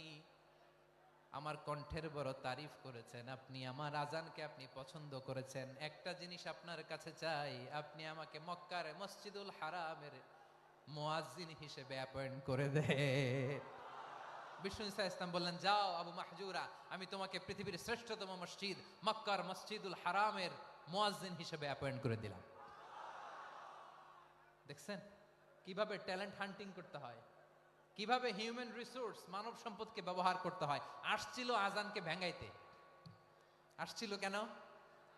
আজানকে ব্যঙ্গ করার জন্য, বিকৃত করার জন্য। আজানকে বিকৃত করতে যে ইসলামের সবচেয়ে শ্রেষ্ঠ মসজিদের মুয়াজ্জিন হয়ে গেল। পড়েন সুবহানাল্লাহ। হযরত আবু মাহজুরা রাদিয়াল্লাহু তাআলা আনহু ওনার এই সুললিত কণ্ঠ ব্যবহার করে মসজিদুল হারামে এত সুন্দর করে আল্লাহু আকবার বলে আজান দিতেন, মানুষগুলোর, মুসল্লিগুলোর, মক্কাবাসীর হৃদয়কে তিনি বিগলিত করে দিতেন। মানুষের হৃদয়কে ঠান্ডা হয়ে যেত। শুধু এখানেই শেষ না আমার যশোরের ভাইয়েরা। বিশ্বনবী যখন সাইয়েদনা আবু মাহজুরা রাদিয়াল্লাহু তাআলা আনহুকে আজান শিখাচ্ছিলেন, বলেন তো বিশ্বনবীর হাতটা কোথায় ছিল? আবু মাহজুরার মাথার সামনে, এই চুলের উপরে ছিল। আবু মাহজুরা ওই স্মৃতিটাকে ধারণ করবার জন্য, ওই স্মৃতিকে বহন করার জন্য বিশ্বনবীর মোবারক হাত আবু মাহজুরার কপালের চুলের যেই জায়গায় লেগেছে, মৃত্যুর আগের দিন পর্যন্ত আবু মাহজুরা মাথার ওই চুলে কোনোদিন ছুরি আর কামার লাগায় নাই, সেখানে কেচি লাগায় নাই, চুলের মধ্যে খুর লাগায় নাই। আবু মাহজুরা ডান দিকের চুল কাটতো, বাম দিকের চুল কাটতো, পেছনের চুল কাটতো, সামনের চুল কাটতো না। আবু মাহজুরা রাদিয়াল্লাহু তাআলা আনহুর সামনের চুলগুলো বড় হতে হতে যখন এত বড় হয়ে যায়, তিনি চুলগুলো পেঁচিয়ে মাথার মধ্যে রাখতেন। তারপরে তিনি পাগড়ি পরতেন। সবাই জিজ্ঞেস করতো, আবু মাহজুরা এটা আবার কেমন স্টাইল? দেখতে তোমারে কি বিদঘুটে লাগে? কেমন অড লাগে? কেমন খারাপ দেখা যায়? মক্কায় এমন কোন মানুষ তো দেখি নাই, ডানে চুল কাটে, বায়ে চুল কাটে, পেছনে চুল কাটে, সামনে কাটে না। ওরে আবু মাহজুরা, কেমন দেখা যায় তোমারে? তুমি সামনের চুল কাটো না কেন? আবু মাহজুরা বলে, আমি হাঁটু গেড়ে পেয়ারা নবীর সামনে বসেছিলাম, আমার এই মাথার চুলের মধ্যে মুবারক হাত লাগিয়ে বিশ্বনবী নিজে আমাকে আজানের প্রতিটা বাক্য শিক্ষা দিয়েছেন। বিশ্বনবীর মোবারক হাত, পবিত্র হাত আমার মাথার চুলের যেই জায়গায় লেগেছে, আমি চাই ওই চুলগুলা নিয়ে আমি আমার কবরের ভিতরে যাব। সাইয়েদনা আবু মাহজুরা রাদিয়াল্লাহু তাআলা আনহু ইন্তেকালের আগের পর্যন্ত মাথার সামনের চুলগুলা কাটে নাই। মাথার সামনের চুল তিনি কাটেন নাই। সুবহানাল্লাহ বিহামদি। কেমন ভালোবাসতেন বিশ্বনবী সাহাবীদেরকে, সাহাবারা কেমন ভালোবাসতেন বিশ্বনবীকে। সামনের চুলগুলো বড় হতে হতে এত বড় ছিল, পেঁচিয়ে রেখে পাগড়ি পরতেন, কাটতেন না। নবীর হাত লেগেছিল। সুবহানাল্লাহ পড়েন। তাহলে what is the lesson? Moral of the story কি? মোরাল অফ দ্য স্টোরি হচ্ছে, আসছিল আজানকে ব্যঙ্গ করার জন্য, বিকৃত করার জন্য, হয়ে গেল মসজিদুল হারামের মুয়াজ্জিন। দেখেন বিশ্বনবী একটা খারাপ সিচুয়েশনের মধ্যে থেকে কি ভালো জিনিস বের করে আনলেন। আমি যে শুরুতে বলেছি কিভাবে তিনি হিউম্যান রিসোর্সকে ডেভেলপ করেছেন, ম্যানেজ করেছেন। তিনি যে চৌকস ট্যালেন্ট হান্টার ছিল, দেখেন সবার মধ্যে থেকে এরে বাছাই করে মুয়াজ্জিন বানাই দিয়েছেন। সুবহানাল্লাহ পড়েন। তার মানে এই না সবাইরে ধরে ধরে উনি মুয়াজ্জিন বানাইছেন। যার যেই ট্যালেন্ট আছে তাকে ওই কাজে অ্যাসাইন করেছেন। যার যেই প্রতিভা আছে তার প্রতিভাকে ইসলামের কাজে লাগিয়েছেন। সুবহানাল্লাহ পড়েন। যায়েদ বিন সাবিত রাদিয়াল্লাহু তাআলা আনহু নাম শুনেছেন? যশোর কথা বেরোয় না। যদি জিগায় সালমান খানের নাম শুনছেন, সবাই হাত তুলবে, জি হুজুর শুনছি, মানে সব দেখা শেষ। সালমান খান, আমির খান, অমুক খান, সব খান মুখস্থ, কিন্তু যায়েদ বিন সাবিতের নাম মুখস্থ নাই মুসলমানদের। যেই সাহাবী মাথার সামনের চুল কাটে নাই, মসজিদুল হারামের মুয়াজ্জিন বানাইছেন বিশ্বনবী, সাহাবীর নাম কি? খায়া ফেলাইছে, স্লোগানের সাথে খায়া ফেলাইছে। আবু মাহজুরা। কি নাম? আবু মাহজুরা আল জুমাহি রাদিয়াল্লাহু তাআলা আনহু। এই নামটা আজকে নিয়ে যাইতে হবে যশোর। আবু মাহজুরা রাদিয়াল্লাহু তাআলা আনহু। দুই নম্বরে বলছিলাম যায়েদ বিন সাবিত রাদিয়াল্লাহু তাআলা আনহু। বিশ্বনবী দেখলেন মদিনার এই আনসারী সাহাবী হাইলি ট্যালেন্টেড, ইন্টেলেকচুয়াল, মেরিটোরিয়াস, জ্ঞানের প্রতি তার আকর্ষণ, মারাত্মক আকর্ষণ। বিশ্বনবী তাকে দায়িত্ব দিলেন, কোরআন যা নাজিল হয় তুমি লিখো, কাতিবুল ওহী বানায় দিলেন। সুবহানাল্লাহ। যায়েদ বিন সাবিতরে আবার আজান শিখান নাই, কারণ তার মধ্যে বিশ্বনবী প্রতিভা দেখেছেন, একাডেমিক প্রতিভা, বিশ্বনবীর একাডেমিক প্রজেক্টগুলো তিনি হ্যান্ডেল করতেন। যায়েদ বিন সাবিত ছিল বিশ্বনবীর ব্যক্তিগত সচিব। কি ছিল? ব্যক্তিগত সচিব, বোঝেন নাই? বিশ্বনবীর ব্যক্তিগত সচিব এবং দোভাষী। ইহুদিরা কিছু লিখে দিলে এটার অর্থ বিশ্বনবীরে বুঝায় দিতেন। আবার ইহুদিদের কাছে কিছু লিখতে হলে তিনি লিখে দিতেন। বিশ্বনবী একদিন বললেন, ইন্নী ওয়াল্লাহি মা আমানু ইয়াহুদা আলা কিতাব। ইহুদিরা যে চিঠি পাঠায় অর্থ তো বুঝি না, আরেক ইহুদি আইনে অর্থ করা লাগে। আবার ইহুদিদের কাছে কিছু লিখে পাঠাইতে চাইলে আমরা তো লিখতে পারি না, ইহুদিরে দিয়ে লেখা লাগে। ওরা যে পয়রা শোনায় লিখে দেয়, আমি ওদের বিশ্বাস করি না। আমার নিজের একজন লোক দরকার। বিশ্বনবী এই যায়েদ বিন সাবিতকে চুজ করলেন ল্যাঙ্গুয়েজের জন্য। উনি বললেন, যায়েদ, তোমার সফট স্কিলকে ডেভেলপ করতে হবে, তুমি হিব্রু ল্যাঙ্গুয়েজ শিখে ফেলো। যায়েদ বিন সাবিত বলল, বিশ্বনবীর মোটিভেশন আর ইন্সপিরেশন পেয়ে আমি 15 দিনে ইহুদিদের এই হিব্রু ল্যাঙ্গুয়েজ শিখে ফেললাম। শুধু শিখে ফেললাম না, হাত্তা হাদিকতু, even I became master in the language. এই ভাষা আমি পারদর্শী হয়ে গেলাম। এরপরে ইহুদিরা চিঠি লিখে পাঠালে আর কোনো ইহুদি ডাকা লাগতো না, আমি নবীর এটার অর্থ শুনে পরে বুঝায় দিতাম। আবার ইহুদিদের কাছে চিঠি লেখা লাগলে আমি যায়েদ বিন সাবিত চিঠি লিখে দিতাম। সুবহানাল্লাহ। দেখেন, এত সাহাবীর মধ্য থেকে বিশ্বনবীর একাডেমিক প্রজেক্ট, ব্যক্তিগত সচিব, দোভাষী হিসেবে তিনি যায়েদ বিন সাবিতের মতো তরুণকে নির্বাচিত করেছেন। কেমন ট্যালেন্ট হান্টার ছিল আমার নবী! সুবহানাল্লাহ পড়বেন না? বিশ্বনবীর ইন্তেকালের পরে সাইয়েদনা আবু বকর রাদিয়াল্লাহু তাআলা আনহু যখন খলিফা হয়ে আসলেন, কোরআনকে সংকলনের দায়িত্ব দেয়া লাগবে, কোন সাহাবীকে দিবেন? সব সাহাবারা মিলে পরামর্শ করলেন। সাইয়েদনা আবু বকর, ওমর সবাই মিলে এই বিশাল কোরআন সংকলনের গুরু দায়িত্ব বিশ্বনবীর ব্যক্তিগত সচিব, বিশ্বনবীর দোভাষী, বিশ্বনবীর সিলেক্ট করাই লোক যায়েদ ইবনে সাবিত রাদিয়াল্লাহু তাআলা আনহুকে দিয়েছে। কোরআনের কপি তো আজকে এখানে রাখে নাই। এই যে আজকের যে কোরআন পড়েন, এটা আগে এরকম ছিল না। কোরআন নাজিল হলে সাহাবারা চামড়ার, ওটের চামড়ায় লিখে ফেলতো, ওটের চ্যাপ্টা হাড্ডির মধ্যে লিখে ফেলতো, গাছের গুড়ির মধ্যে লিখে ফেলতো। বিভিন্ন জনের কাছে ছড়ানো ছিটানো ছিল। আবু বকর রাদিয়াল্লাহু তাআলা আনহু একসাথে করলেন, পরবর্তীতে উসমান রাদিয়াল্লাহু তাআলা আনহু একসাথে করলেন। 114 সূরার এখন এই মুসহাফ, এই কম্পাইলেশন, এই কপি আমরা পেয়েছি, যার হিউজ কন্ট্রিবিউশন ছিল। এই পুরো কোরআন কম্পাইলেশনের প্রজেক্ট ম্যানেজার ছিল যায়েদ বিন সাবিত রাদিয়াল্লাহু তাআলা। কোরআন কম্পাইলেশনের প্রজেক্ট ম্যানেজার। দেখেন, ওনারে মাথায় হাত দিয়ে আজান শিখায় নাই। সুবহানাল্লাহ কইবেন না? তাহলে প্রথম সাহাবী আবু মাহজুরাকে মুয়াজ্জিন বানাইলেন, যায়েদ বিন সাবিতকে ব্যক্তিগত সচিব আর দোভাষী বানালেন, মুসআব ইবনে উমাইর রাদিয়াল্লাহু তাআলা আনহুকে ইসলামের প্রথম অ্যাম্বাসেডর বানালেন। তাহলে তৃতীয় নাম্বার একজন সাহাবীর নাম বলছি, মুসআব ইবনে উমাইর। মুসআব কি নাম? নামটা কেমন লাগে? এই কয়েকজনের ভাল লাগে, বাকিদের ভাল লাগে না? ভাল লাগে? এই এই আর কয়েকটা মিনিট দেওয়া যাবে না আমাকে আল্লাহর রাস্তে? হ্যাঁ, ঠিক আছে। আমি তোমাদেরকে ভালোবাসা দেখাবো, দোয়া করব, যদি চুপ থাকো, একেবারে চুপ, কষ্ট সহ্য করো, বাকিরে যা সওয়াব পাবে তোমরা ডবল পাবা, যেহেতু কষ্ট বেশি, কিন্তু চুপ। 3 নাম্বার সাহাবীর নাম মুসআব। এই ধাক্কাধাক্কি কেন? ধাক্কাধাক্কি কেন রে ভাই? না না না, এরকম হইলে আসবো না যশোর, আমি আর আসবো না। হয় পিছনে চলে যাও, নাহলে চুপ, ধাক্কাধাক্কি নাই। 3 নাম্বার সাহাবীর নাম মুসআব। কি নাম? He was the first ambassador in ইসলাম।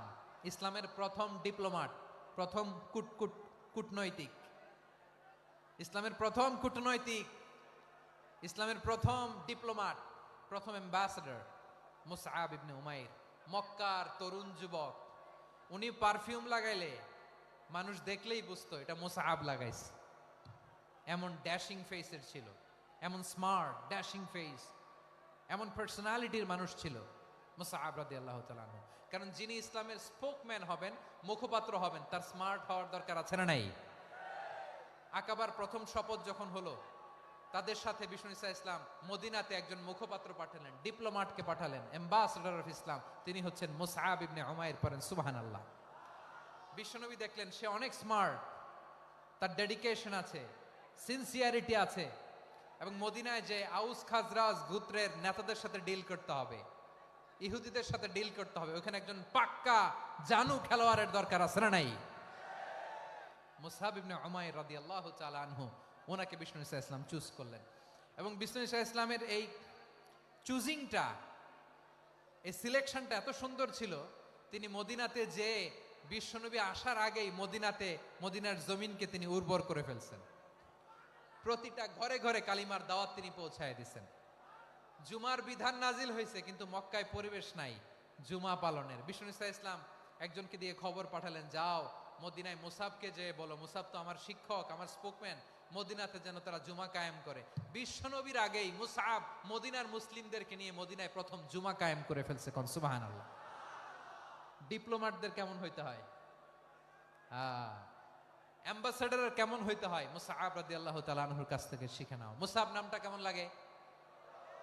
যশোর যাদের সন্তান হবে, ছেলে সন্তান, আমার রাস্তায় পাইলি সবাই জিজ্ঞেস করে, হুজুর একটা নাম দেন, আমার ছেলে হবে। যশোরবাসীর জন্য আমি একটা নাম দিয়ে দিলাম, নাম রাখতে হবে মুসআব। কি নাম? নামটা যাদের ভাল লাগে, ছেলে সন্তান অনাগত আসবে, মনে চাইলে নাম রেখে দিবেন মুসআব রাদিয়াল্লাহু তাআলা আনহুর নামে মুসআব। তাহলে মুসআব রাদিয়াল্লাহু তাআলা আনহুকে বিশ্বনবী ল্যাঙ্গুয়েজ শিখান নাই, সফট স্কিল শিখান নাই। যায়েদ রাদিয়াল্লাহু তিনি হিব্রু ল্যাঙ্গুয়েজ শিখেছেন, সুরিয়ানি শিখেছেন, কিন্তু মুসআবকে তিনি বানিয়েছেন the spokesman of Islam, the first diplomat, the ambassador of Islam. সুবহানাল্লাহ পড়বেন না? আব্দুল্লাহ ইবনে আব্বাস রাদিয়াল্লাহু তাআলা আনহু বিশ্বনবীর কাজিন, চাচাতো ভাই। আবার মাইমুনা রাদিয়াল্লাহু তাআলা আনহু, মাইমুনা নবীর স্ত্রী, তিনি ছিলেন আব্দুল্লাহর আপন খালা। তো নবীর বউ যদি ওনার খালা হয়, নবী তার কি? বুঝে নাই, নবী তার কি? খালু। তাহলে সম্পর্ক অনেক গভীর, কাজিন আবার খালু। ছোট্ট মানুষ, তাই রাতে মাঝে মাঝে ঘরে থাকতো। বিশ্বনবী দেখলেন আব্দুল্লাহ যেহেতু আমার ঘরে ঢুকতে পারে, আব্দুল্লাহরে এই উম্মতের বড় শিক্ষাবিদ বানাইতে হবে। কথা বোঝে নাই? আব্দুল্লাহকে কি বানাইতে হবে? শিক্ষাবিদ, এডুকেটর অফ দিস উম্মা, এই উম্মার শিক্ষাবিদ বানাইতে হবে। তাই আব্দুল্লাহ ইবনে আব্বাসকে বিশ্বনবী হাতে কলমে শিক্ষা দিয়েছেন। আহারে, আর এরপরে যে কি ভাষা আসবে তোমাদের জন্য আমার মুখ থেকে আমি নিজেও জানি না। 1 ঘন্টা যাবত ধাক্কা ধাক্কি মারামারি, তো আসতে বলছে কে তোমাকে? পেছনে চলে যাও, জায়গা না পেলে। পুরো প্রোগ্রামটাই নষ্ট করে দিল।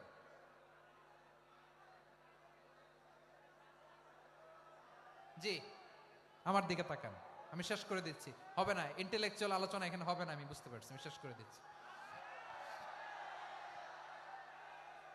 আব্দুল্লাহ ইবনে আব্বাস রাদিয়াল্লাহু তাআলা আনহু, মনোযোগ দিয়ে কয়েকটা মিনিট শুনুন, আমি এখনই শেষ করে দিচ্ছি, এরপর আওয়াজ করবে। এই যে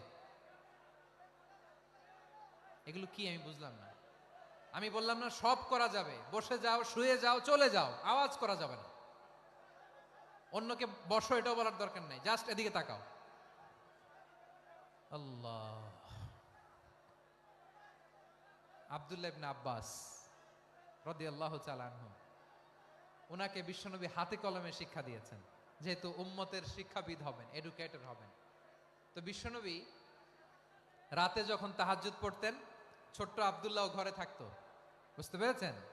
ছোট্ট মানুষ তো ঘরে থাকতো। তো বিশ্বনবী তাহাজ্জুদের জন্য একবার দাঁড়িয়েছেন,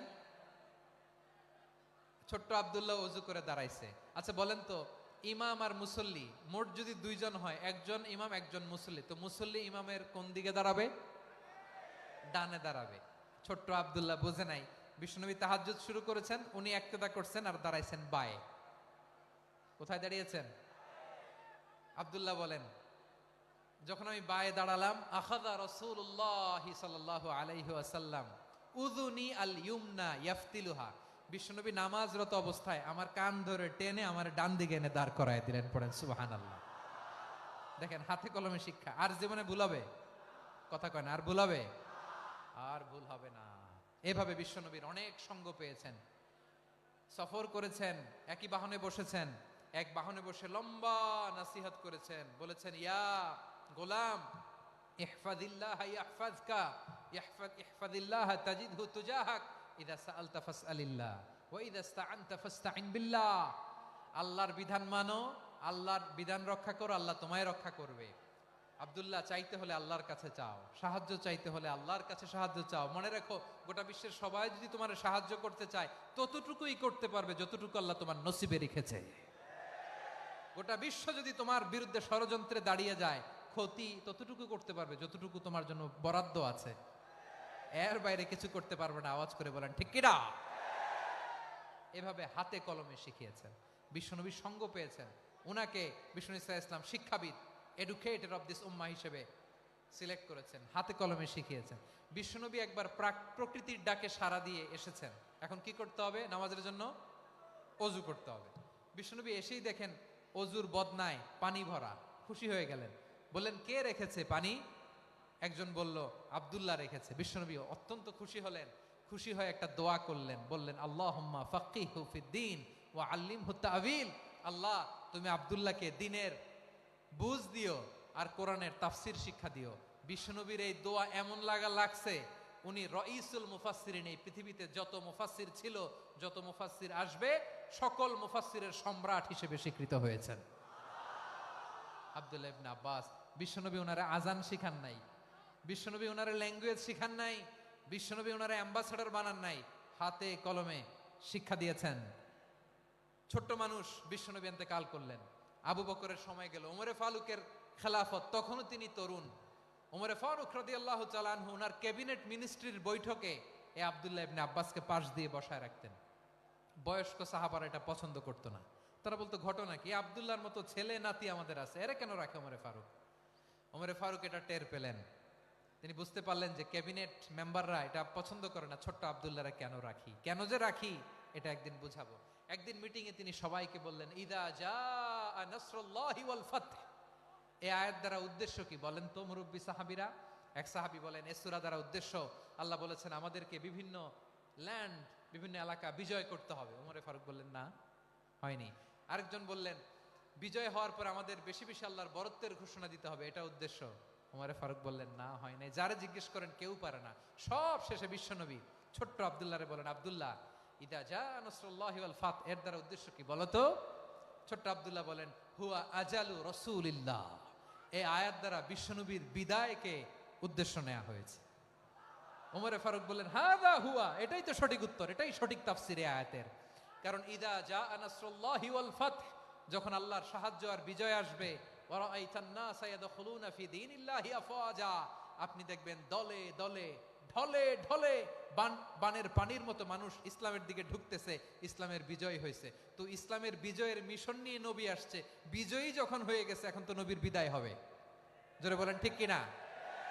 কোন সাহাবী এই সূক্ষ্ম কথাটা ধরতে পারে নাই, ওই আব্দুল্লাহ ছাড়া। আব্দুল্লাহ যখন উত্তর দিছে, সব সাহাবীদের টনক নড়েছে। এরপর থেকে কোনো ক্যাবিনেট মিটিং এ আর কোনো সাহাবারা কোনো প্রশ্ন করে নাই। আওয়াজ করে পড়েন সুবহানাল্লাহ। বিশ্বনবী আব্দুল্লাহ ইবনে আব্বাসকে দ্য এডুকেটর অফ দ্য উম্মাহ, উম্মার শিক্ষাবিদ হিসেবে গ্রহণ করেছেন। আওয়াজ করে পড়তে হবে আল্লাহু আকবার। সাহাবীদের নামগুলো মনে থাকবে? এক নম্বরে আবু মাহজুরা, মুয়াজ্জিন বানাইছেন। যায়েদ ইবনে সাবিত, দোভাষী, ট্রান্সলেটর অফ প্রফেট, এবং তিনি ছিলেন বিশ্বনবীর ব্যক্তিগত সচিব। Musab ibn Umair, the first ambassador and diplomat of Islam. Abdullah ibn Abbas, এই উম্মার সবচেয়ে বড় এডুকেটর, শিক্ষাবিদ। আরেকজন ছিল আব্দুল্লাহ ইবনে মাসউদ রাদিয়াল্লাহু তাআলা। দুই আব্দুল্লাহ, আব্বাস গেল, আরেকজন হচ্ছে মাসউদ। মক্কার তরুণ, ছাগল পালতো মুশরিকের। বিশ্বনবী আর আবু বকর রাদিয়াল্লাহু তাআলা আনহু একবার গেলেন, যে দেখে এই তরুণ দাঁড়ায় আছে। বিশ্বনবী বলেন, আমি খুব ক্ষুধার্ত, তোমার কাছে কি দুধ আছে ছাগলের? আব্দুল্লাহ ইবনে মাসউদ বলে, আছে। ওয়ালাকিন আনা মুতামান, কিন্তু যে দুধ আছে এটা আমানতের, আমি দিতে পারবো না। বিশ্বনবী এইটা শুনেই তারা টার্গেট করে ফেলছে। আনা মুতামান, দুধ আছে, কিন্তু এটা আমার মালিকের, আমি তো দরদ দেখায় আমার মালিকের দুধ আপনি পথিক, আপনারা দিতে পারি না। বিশ্বনবী টার্গেট করে ফেলছেন, এরে আমার কাজে লাগাইতে হবে। বিশ্বনবী বলেন, আচ্ছা ঠিক আছে, দুধ দিও না, কিন্তু এমন ছাগি আছে কিনা যেই ছাগির সাথে কোনো ছাগলের মিলন হয় নাই, তার ওলানে দুধও আসে নাই, বাচ্চাও নাই। এরকম ছাগির থেকে যদি আমি দুধ খাই তাহলে তো সমস্যা নাই। বলতেছে, এরকম ছাগির থেকে দুধ খাইলে সমস্যা নাই, কারণ এরকম ছাগির ওলান থেকে দুধ আসবেও না। বলতেছে, ঠিক আছে, এরকম একটা ছাগি নিয়ে আস। নিয়ে আসা হলো। বিশ্বনবী বিসমিল্লাহ বলে ওই ছাগির ওলানে হাত দিলেন। হাত দিতে দেরি, পুরো ওলানটা দুধে ভরে যেতে দেরি হয় না। বিশ্বনবী আর আবু বকর রাদিয়াল্লাহু তাআলা আনহু দহন করে পেট ভরে খেলেন। এই দৃশ্য আব্দুল্লাহ ইবনে মাসউদের হৃদয়ে দাগ কাটলো। এই মুআজিজা দেখে তিনি বললেন, আশহাদু আল্লা ইলাহা ইল্লাল্লাহ ওয়া আশহাদু আন্না মুহাম্মাদুর রাসূলুল্লাহ। তিনি ষষ্ঠ মুসলিম ছিলেন, 6 নম্বর মুসলমান। ওনাকে টার্গেট করে বিশ্বনবী দেখলেন এমন ইন্টেলেকচুয়াল ব্রেন, উনি সূক্ষ্ম সূক্ষ্ম জিনিস বুঝে বেশি, ফিকহি জ্ঞান ওনার মধ্যে বেশি। বিশ্বনবী ওনাকে কোরআনের জ্ঞান শিক্ষা দিতে লাগলেন। উনি বিশ্বনবী সবার কাছে কোরআন শোনায়, কিন্তু বিশ্বনবী নিজে আব্দুল্লাহ ইবনে মাসউদের কাছ থেকে কোরআন শুনতো। বিশ্বনবী একবার বললেন, ইকরা আলাইয়া ইয়া মাসউদ। ইবনে মাসউদ একবার শোনাও তো কোরআন দেখি। আব্দুল্লাহ ইবনে মাসউদ বলে, আকরাউ আলাইকা ওয়া আলাইকা উনজিল। নবী, আপনার উপর কোরআন নাজিল হয় আর আমি আপনার সামনে কোরআন পড়ব। বিশ্বনবী বললেন, ইন্নী উহিব্বু আন আসমাআহু মিন গায়রি। আমি নিজে পড়তে যেমনি ভালোবাসি, অন্যে পড়ুক আমি শুনবো, এটাও আমি ভালোবাসি। সূরা নিসা তিনি তেলাওয়াত করে শুনিয়েছেন। এমন সূক্ষ্ম সূক্ষ্ম বিষয় বিশ্বনবী উনাকে ধরিয়ে দিয়েছেন। উনি হয়ে গিয়েছেন আব্দুল্লাহ ইবনে আব্বাস, হয়েছেন রাইসুল মুফাসসিরিন, উনি হয়ে গিয়েছেন ফাকিহুল উম্মাহ। ওনার চাইতে বড় ফকি এই পৃথিবী আর দেখবে না। চিল্লায় বলেন সুবহানাল্লাহ। উনি বলতেন, ওয়াল্লাহি ওয়াল্লাহি ইল্লাযী লা ইলাহা গায়রু মা উনজিলাত সূরাতুন ইল্লা ওয়া আনা আ'লামু আইনা উনজিলাত ওয়া ফীমা উনজিলাত। বিশ্বনবী এমন ভাবে কোরআনের দার্স আমাকে দিয়েছেন, কোরআনে যত সূরা নাজিল হয়েছে, যেখানে নাজিল হোক না কেন আমি জানি এটা কোথায় নাজিল হয়েছে এবং কোন প্রেক্ষাপটে নাজিল হয়েছে। এমন একটা সূরা নাই যে সূরার কোথায় নাজিল হয়েছে আমি মাসুদের জানা নাই, কোন প্রেক্ষাপটে নাজিল হয়েছে আমার জানা নাই। এরকম ঘটবে না। চিল্লায় বলেন আল্লাহু আকবার। এই আব্দুল্লাহ ইবনে মাসউদ রাদিয়াল্লাহু তাআলা আনহু ওমরে ফারুকের সময় কুফার চিফ জাস্টিস ছিলেন। কুফা নগরীর চিফ জাস্টিস। চিফ জাস্টিস বুঝেন নাই? বিচারপতি। কি ছিলেন? সবাই বলে নাই, কি ছিলেন? বিচারপতি ছিলেন।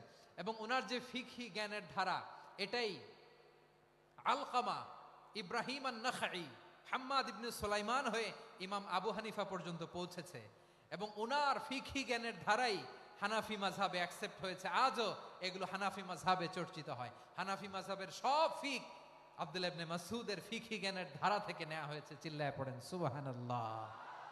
তাহলে উনাকে বিশ্বনবী বানিয়েছেন জুরিস্ট, আইনবিদ, ফাকিহ। উনারে আজান শিখান নাই। হিউম্যান রিসোর্স ডেভেলপমেন্ট কিভাবে করবেন, মানব সম্পদের উন্নয়ন কিভাবে করতে হয়, কিভাবে যার যেখানে প্রতিভা কাজে লাগাতে হয় উনি দেখিয়েছেন। সুবহানাল্লাহ পড়বেন না?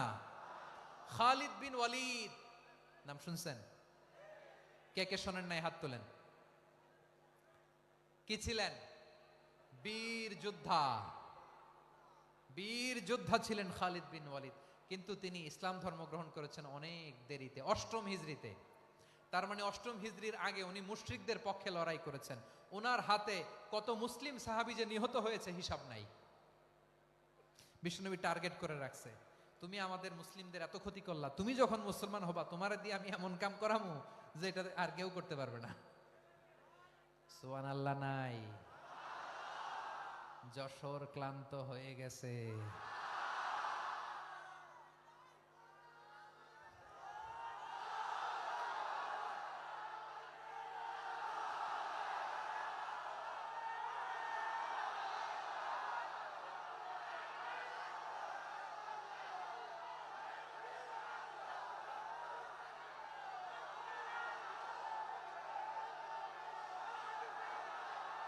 মাশাআল্লাহ, বসুন বসুন বসুন।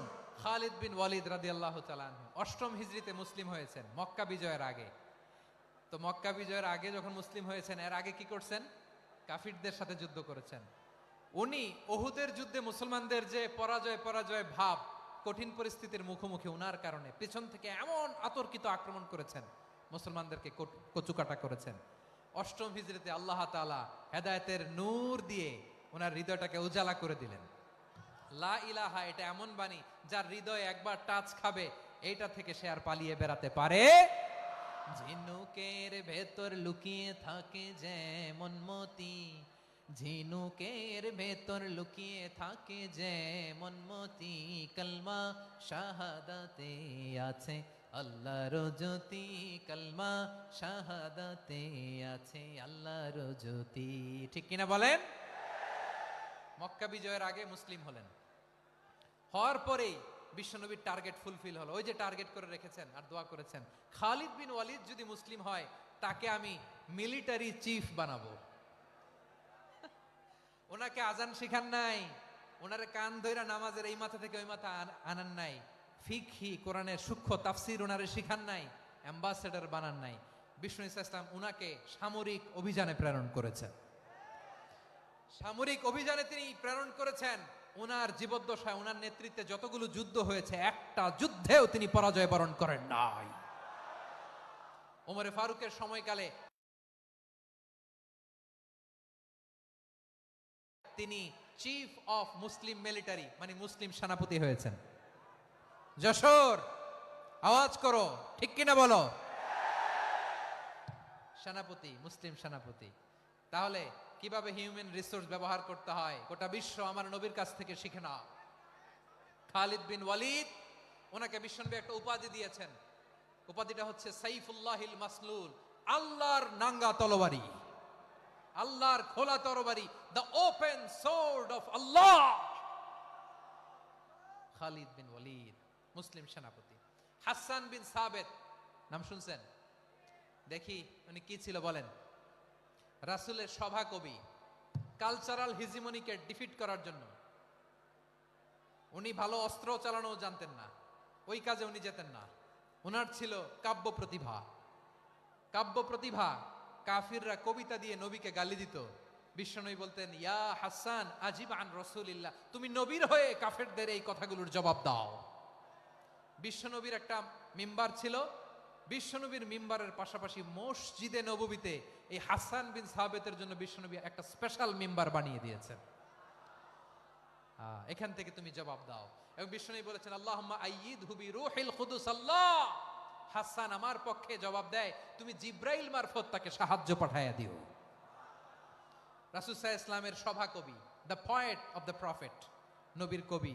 উনি কবিতা দিয়ে এমন উচ্চাঙ্গের ভাষায় কবিতা দিয়ে তিনি জবাব দিতেন, কাফিরদের গা শিহরে যেত, তাদের হৃদয়ে আগুন ধরে যেত।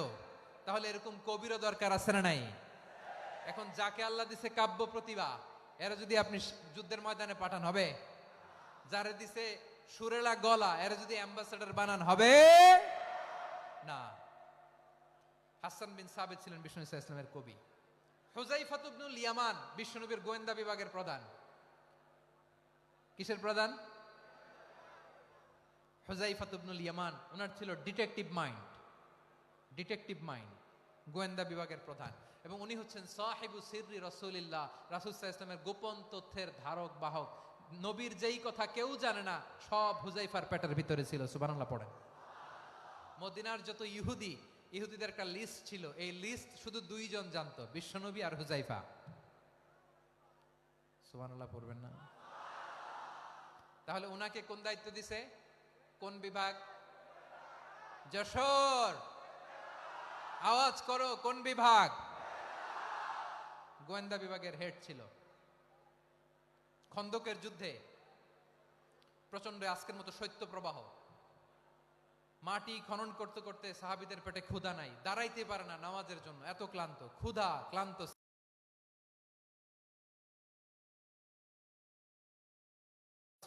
বিশ্বনবী বললেন, কে আছো এই কঠিন শীত, এই ভয় আর ক্ষুধার মধ্যেও খন্দকের পরীক্ষার টপকে শত্রু শিবিরে যে আমাকে তথ্য দিবা, কে আছো? কারো গায়ে শক্তিই নাই যে দাঁড়াবে, কেউ দাঁড়ায় না। বিশ্বনবী তখন নিজে হুযায়ফাকে ডাক দিলেন, হুযায়ফা, যে আমাকে আজকে শত্রু শিবিরের তথ্য এনে দিবে সে জান্নাতে আমার মোরাফাকা, আমার সঙ্গী হবে। হুযায়ফা রাদিয়াল্লাহু ইবনুল ইয়ামান জীবনের ঝুঁকি নিয়ে এই ক্ষুধা, শৈত্য প্রবাহ, কোল্ড ওয়েভসকে উপেক্ষা করে পরীক্ষা টপকে শত্রু শিবিরে যে সবার কথাগুলো চুপে চুপে শুনে বিশ্বনবীর দরবারে এসে গোয়েন্দাদের মতো তথ্য সরবরাহ করেছে। বিশ্বনবীর গোয়েন্দা বিভাগের প্রধান হুযায়ফা ইবনুল ইয়ামান ইন্টেলিজেন্স বিভাগ চালাতেন। মুনাফিকদের নাম ওনার কাছে ছিল। মুআয ইবনে জাবাল মদিনা রাষ্ট্রের সবচেয়ে সিনিয়র আমলা ছিলেন। আমলাতন্ত্র চিনেন তো? প্রশাসনিক কাজ যারা চালায়, অ্যাডমিনিস্ট্রেশন বুঝেন না? The department of administration. মদিনার রাষ্ট্রের সিনিয়র আমলা মুআয ইবনে জাবাল মুতাখাসসিসুন ফিল হালাল ওয়াল হারাম, হালাল হারামের স্পেশালিস্ট ছিলেন। বিশ্বনবী উনাকে ইয়ামানের গভর্নর করে পাঠাইছেন। বলেছেন ইন্নাকা তা'তি কওমান আহলা কিতাব, এমন গোষ্ঠীর কাছে যাবা যারা ইহুদি নাসারা, আগে শাহাদা পড়লে এরপরে নামাজের দাওয়াত দিও, নামাজ পড়লে যাকাতের দাওয়াত দিও। গভর্নরের অ্যাটিটিউড যেমন থাকে তেমন অ্যাটিটিউড ধরে রেখো। সুবহানাল্লাহ পড়েন। তাহলে মুআজ ইবনে জাবালকে দিয়ে বিশ্বনবী কবিতা লেখায় নাই, চিঠি লেখায় নাই, আজান দেওয়ায় নাই। সুবহানাল্লাহ পড়বেন না? সব শেষ সাহাবী বলি আবু হুরায়রা রাদিয়াল্লাহু তাআলা আনহু, নাম শুনছেন? বিড়ালের বাবা। কি করতেন? খালি হাদিস মুখস্থ করতেন। উনি বলতেন আলজামু রাসূলুল্লাহ আলা মিল ইবাতনি, আমার শুধু পেটের ক্ষুধার বন্দোবস্ত হইলে আমি নবীর সঙ্গ ছাড়তাম না। আমার আনসার সাহাবারা ক্ষেত খামারের কাজ করত, আমার মুহাজির সাহাবারা ব্যবসা করত, আর আমি নবীর সাথে সাথে থাকতাম। শুধু সকাল বিকাল দুই বেলা যদি আমার খাবারের বন্দোবস্ত হয় আমি আর নবীর লক ছাড়ি না। সুবহানাল্লাহ কইবেন না? 5374টা হাদিস তিনি বর্ণনা করেছেন। সবচেয়ে বেশি হাদিস বর্ণনাকারী সাহাবী। হাদিস প্রিজার্ভেশনের কাজে বিশ্বনবী ওনাকে কাজে লাগিয়েছেন। উনি একদিন বলেন ইয়া রাসূলুল্লাহ আসমাউ মিনকা কাসীরান ফালা আহফাজু, নবী অনেক কথা শুনি আমার মনে থাকে না। বিষ্ণু বললেন তাই? উবসুত রিদাক, তোমার চাদরটা বিছাও। আবু হুরায়রা বিছালেন, বিশ্বনবী হাত বুলায় দিলেন, এরপরে অনেক হাদিস বর্ণনা করলেন। আবু হুরায়রা বলে তারপর থেকে বিশ্বনবী যাই বর্ণনা করে আমি শুনি আর একটাও ভুলি না। এখন সুবহানাল্লাহ। বিশ্বনবী ওনাকে হাদিস প্রিজার্ভেশন, নবীর এই যে লক্ষ্য হাদিস প্রিজার্ভেশনের এই দায়িত্ব দিয়েছেন সাইয়েদনা আবু হুরায়রা রাদিয়াল্লাহু তাআলা আনহুকে। প্রিয় ভাইরা, তাহলে 10 জন সাহাবীর কথা যে বললাম, আপনারা কি খেয়াল করেছেন কত বড় ট্যালেন্ট হান্টার, চৌকস ট্যালেন্ট হান্টার ছিল আমার নবী। এক একজনের এক এক ট্যালেন্ট এক এক কাজে অ্যাসাইন করেছেন, এক একজনকে এক এক দায়িত্ব দিয়েছেন, এক একজনের প্রতিভাকে এক একভাবে বিকশিত হওয়ার সুযোগ দিয়েছেন। আওয়াজ করে বলেন ঠিক কি না? এখন আমার পর্দার আড়ালে আমার মায়েরা বলবে এতগুলো পুরুষ সাহাবীর কথা বললো, নারী সাহাবীরা কি কিছু করে নাই? হ্যাঁ, একজন নারী সাহাবীর কথা বলে মোনাজাত হবে, দোয়া ছাড়া কেউ যাব না। রুফাইদা আল আসলামিয়া রাদিয়াল্লাহু তাআলা আনহা, ওনার বাবার নাম সাআদ আল আসলামি। বিশ্বনবী কি খেয়াল করলেন দেখেন, সাআদ ছিল মদিনার বড় ডাক্তার। এই নারী সাহাবী রুফাইদা বাবার কাছ থেকে চিকিৎসা বিদ্যা শিখেছেন। যখন শিখছে বিশ্বনবী দেখলেন আমার তো প্রতি সপ্তাহে সপ্তাহে যুদ্ধে আহত সাহাবীদের সেবা দিবে কে? বিশ্বনবী রুফাইদাকে বললেন রুফাইদা তুমি মসজিদে নববীর পাশে একটা মেডিকেল ক্যাম্প করো। এই যে সাকিনা আদ্দিন মেডিকেলের আমার ছাত্রী বন্ধুরা শুনে রাখো, তোমাদের আইকন হচ্ছে এই রুফাইদা আল আসলামিয়া। বিশ্বনবীর ডিরেকশন অনুযায়ী তিনি মসজিদে নববীর পাশে একটা মেডিকেল ক্যাম্প করলেন এবং আহত সাহাবাদের চিকিৎসা উনি ওনার টিম নিয়ে দিতেন। বিশ্বনবীর পরামর্শে উনি আনসারি এবং মুহাজির মহিলা সাহাবীদেরকে নিয়ে একটা স্পেশাল মেডিকেল টিম গঠন করলেন। খায়বার যুদ্ধে 7ম হিজরিতে যখন বিশ্বনবী যায় উনি ওনার টিম নিয়ে আসলেন, বললেন ইয়া রাসূলুল্লাহ আমরা তো তলোয়ার চালাতে পারি না, আমরা তো তীর মারতে পারি না, আপনি যদি অনুমতি দেন খায়বার অভিযানে আমি আমার টিম নিয়ে মেডিকেল টিমের সেবাটা সার্ভিসটা দিতে চাই। পড়েন সুবহানাল্লাহ। বিশ্বনবী অনুমতি দিলেন, যোদ্ধা সাহাবীদের সাথে রুফাইদা আল আসলামিয়া উনিও মেডিকেল টিম নিয়ে অগ্রসর হলেন। খায়বারের প্রতিটা আহত ইনজুর্ড সাহাবী যারা ইনজুরির শিকার হয়েছেন সবাই রুফাইদা আল আসলামিয়ার এই মেডিকেল ক্যাম্প থেকে চিকিৎসা সহায়তা পেয়েছেন। সুবহানাল্লাহ পড়েন। দেখেন কিভাবে বিশ্বনবী ট্যালেন্ট বাছাই করতেন। আপনি অবাক হবেন, বাহরাইনের মেডিকেল ইউনিভার্সিটিতে রুফাইদা আল আসলামিয়া মেডিকেল প্রাইজ অ্যাওয়ার্ড প্রতি বছর দেয়া হয়। যদি 8 দিনের এই মেডিকেল আমার বোনেরা যদি জেনে থাকো জানো, না হলে নতুন করে জানো, সার্চ দিও রুফাইদা আল আসলামিয়া মেডিকেল অ্যাওয়ার্ড বাহরাইনের ইউনিভার্সিটিতে দেয়া হয়। প্রিয় ভাইয়েরা, তাহলে আলোচনার সামারি আমরা করি। বিশ্বনবী যার যেখানে ট্যালেন্ট তাকে ওইখানে কাজে লাগাতেন। আওয়াজ করে বলেন ঠিক কিনা? এবার একটা ইন্টারভিউ হবে, আওয়াজ করে বলেন আবু মাহজুরাকে বিশ্বনবী কি বানাইছেন? হ্যাঁ ভুলে গেছে।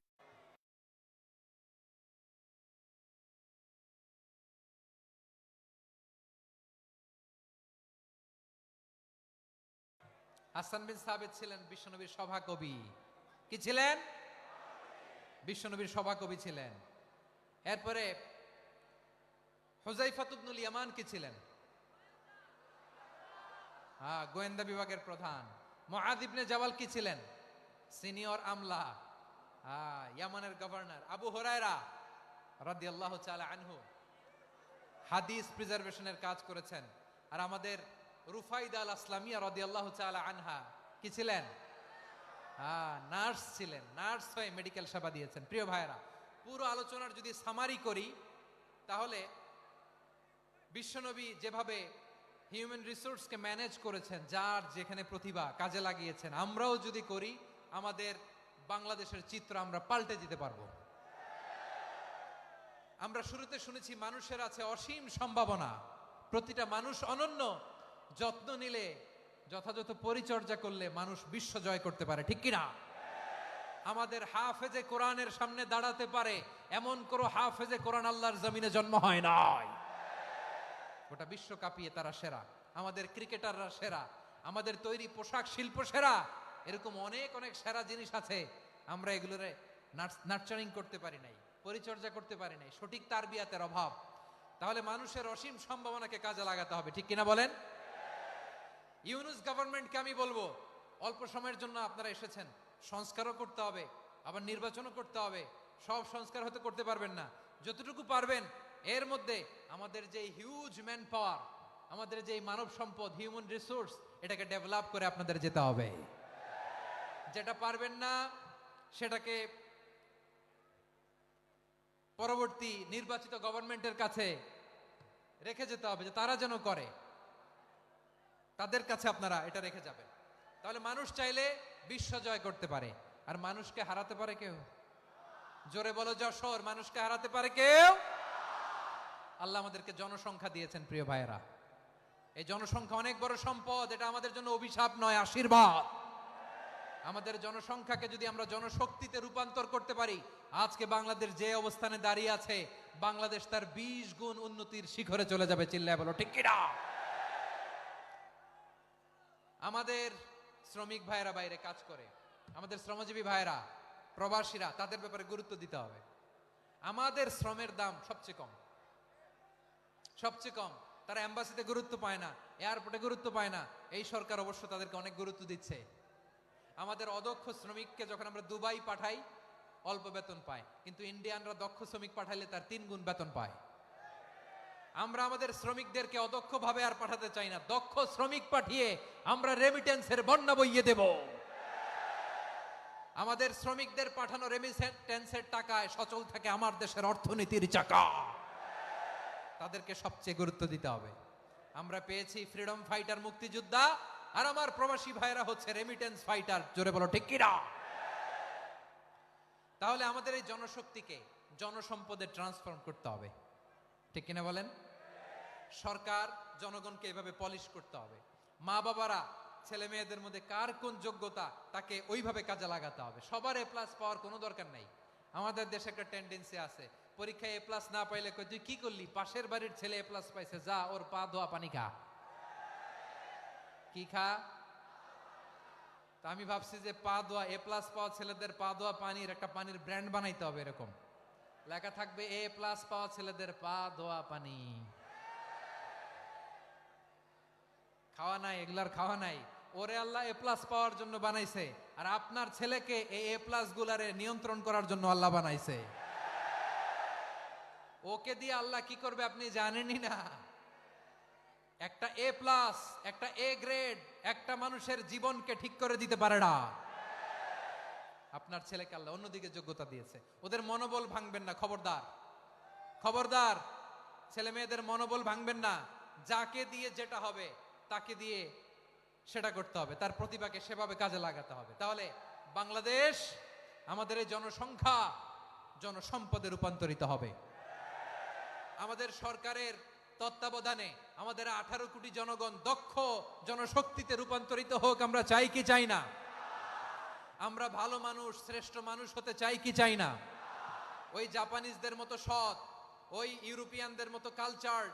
আমাদেরকে আল্লাহ তাআলা কোরআন সুন্নাহ অনেক কিছু দিয়েছেন, যেহেতু বর্তমানে আমরা দেখছি তারা সৎ, তাদের মধ্যে ভ্যালিউ আছে, সেগুলো আমাদের মধ্যে আনার দরকার আছে না নাই? আর ইসলাম দিয়ে আমাদের জীবনকে সাজাতে হবে, ইসলাম দিয়ে আমার পরিবারকে সাজাতে হবে। ইসলাম থেকে, কোরআন থেকে প্রেসক্রিপশন না নিলে জীবন সুন্দর হবে না। কোরআন থেকে প্রেসক্রিপশন না নিলে সমাজ সুন্দর হবে না। কোরআনের প্রেসক্রিপশন না মানলে রাষ্ট্র সুন্দর হবে না।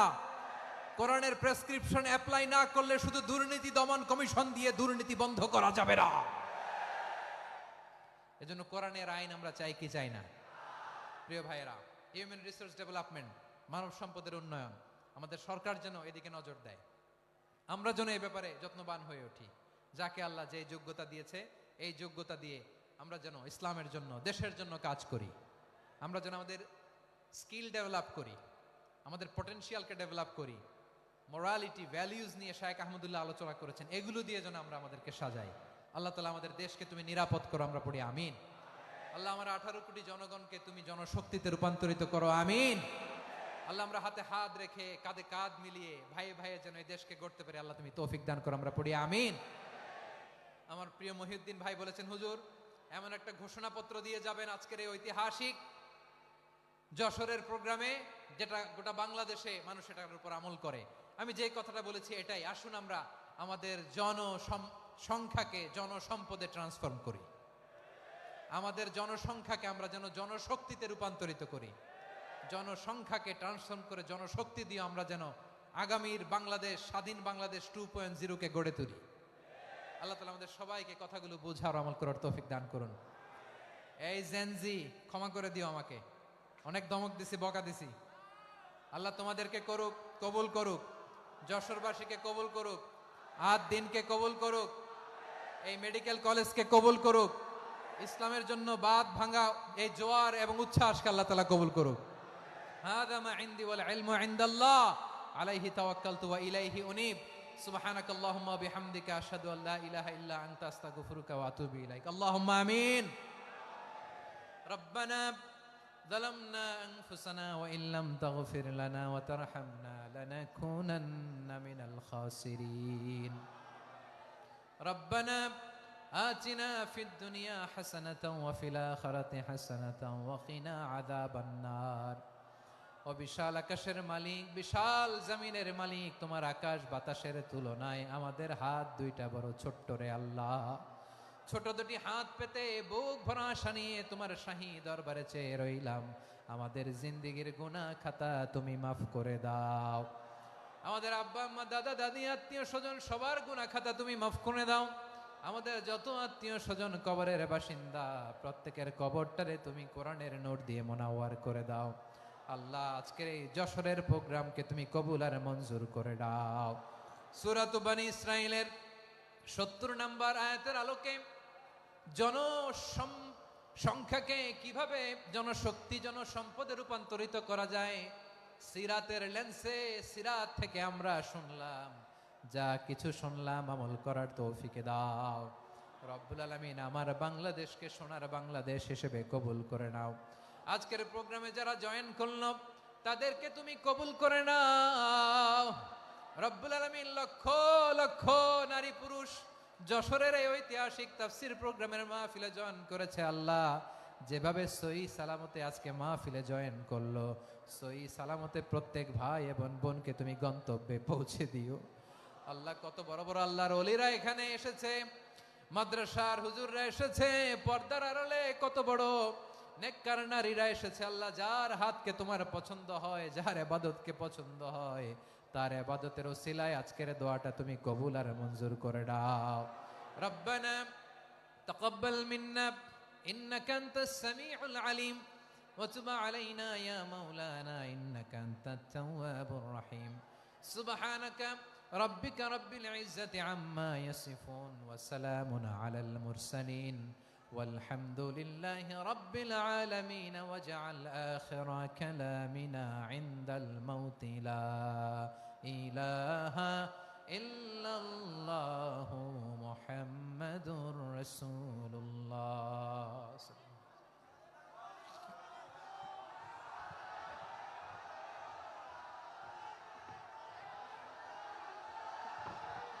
ভাইরা একটু আস্তে আস্তে আমরা বের হয়ে যাই, আস্তে আস্তে বের হয়ে যাই। আপনাদের বিনয়ের সঙ্গে বলছি, আপনারা আস্তে আস্তে বের হয়ে যান। সবাইকে অনুরোধ করছি বের হয়ে যান। আর যাদের বাচ্চারা খুঁজে পাচ্ছেন না, বাচ্চাগুলো আমাদের কাছে আছে, আমরা খুঁজছি, আপনারা পরে যাবেন।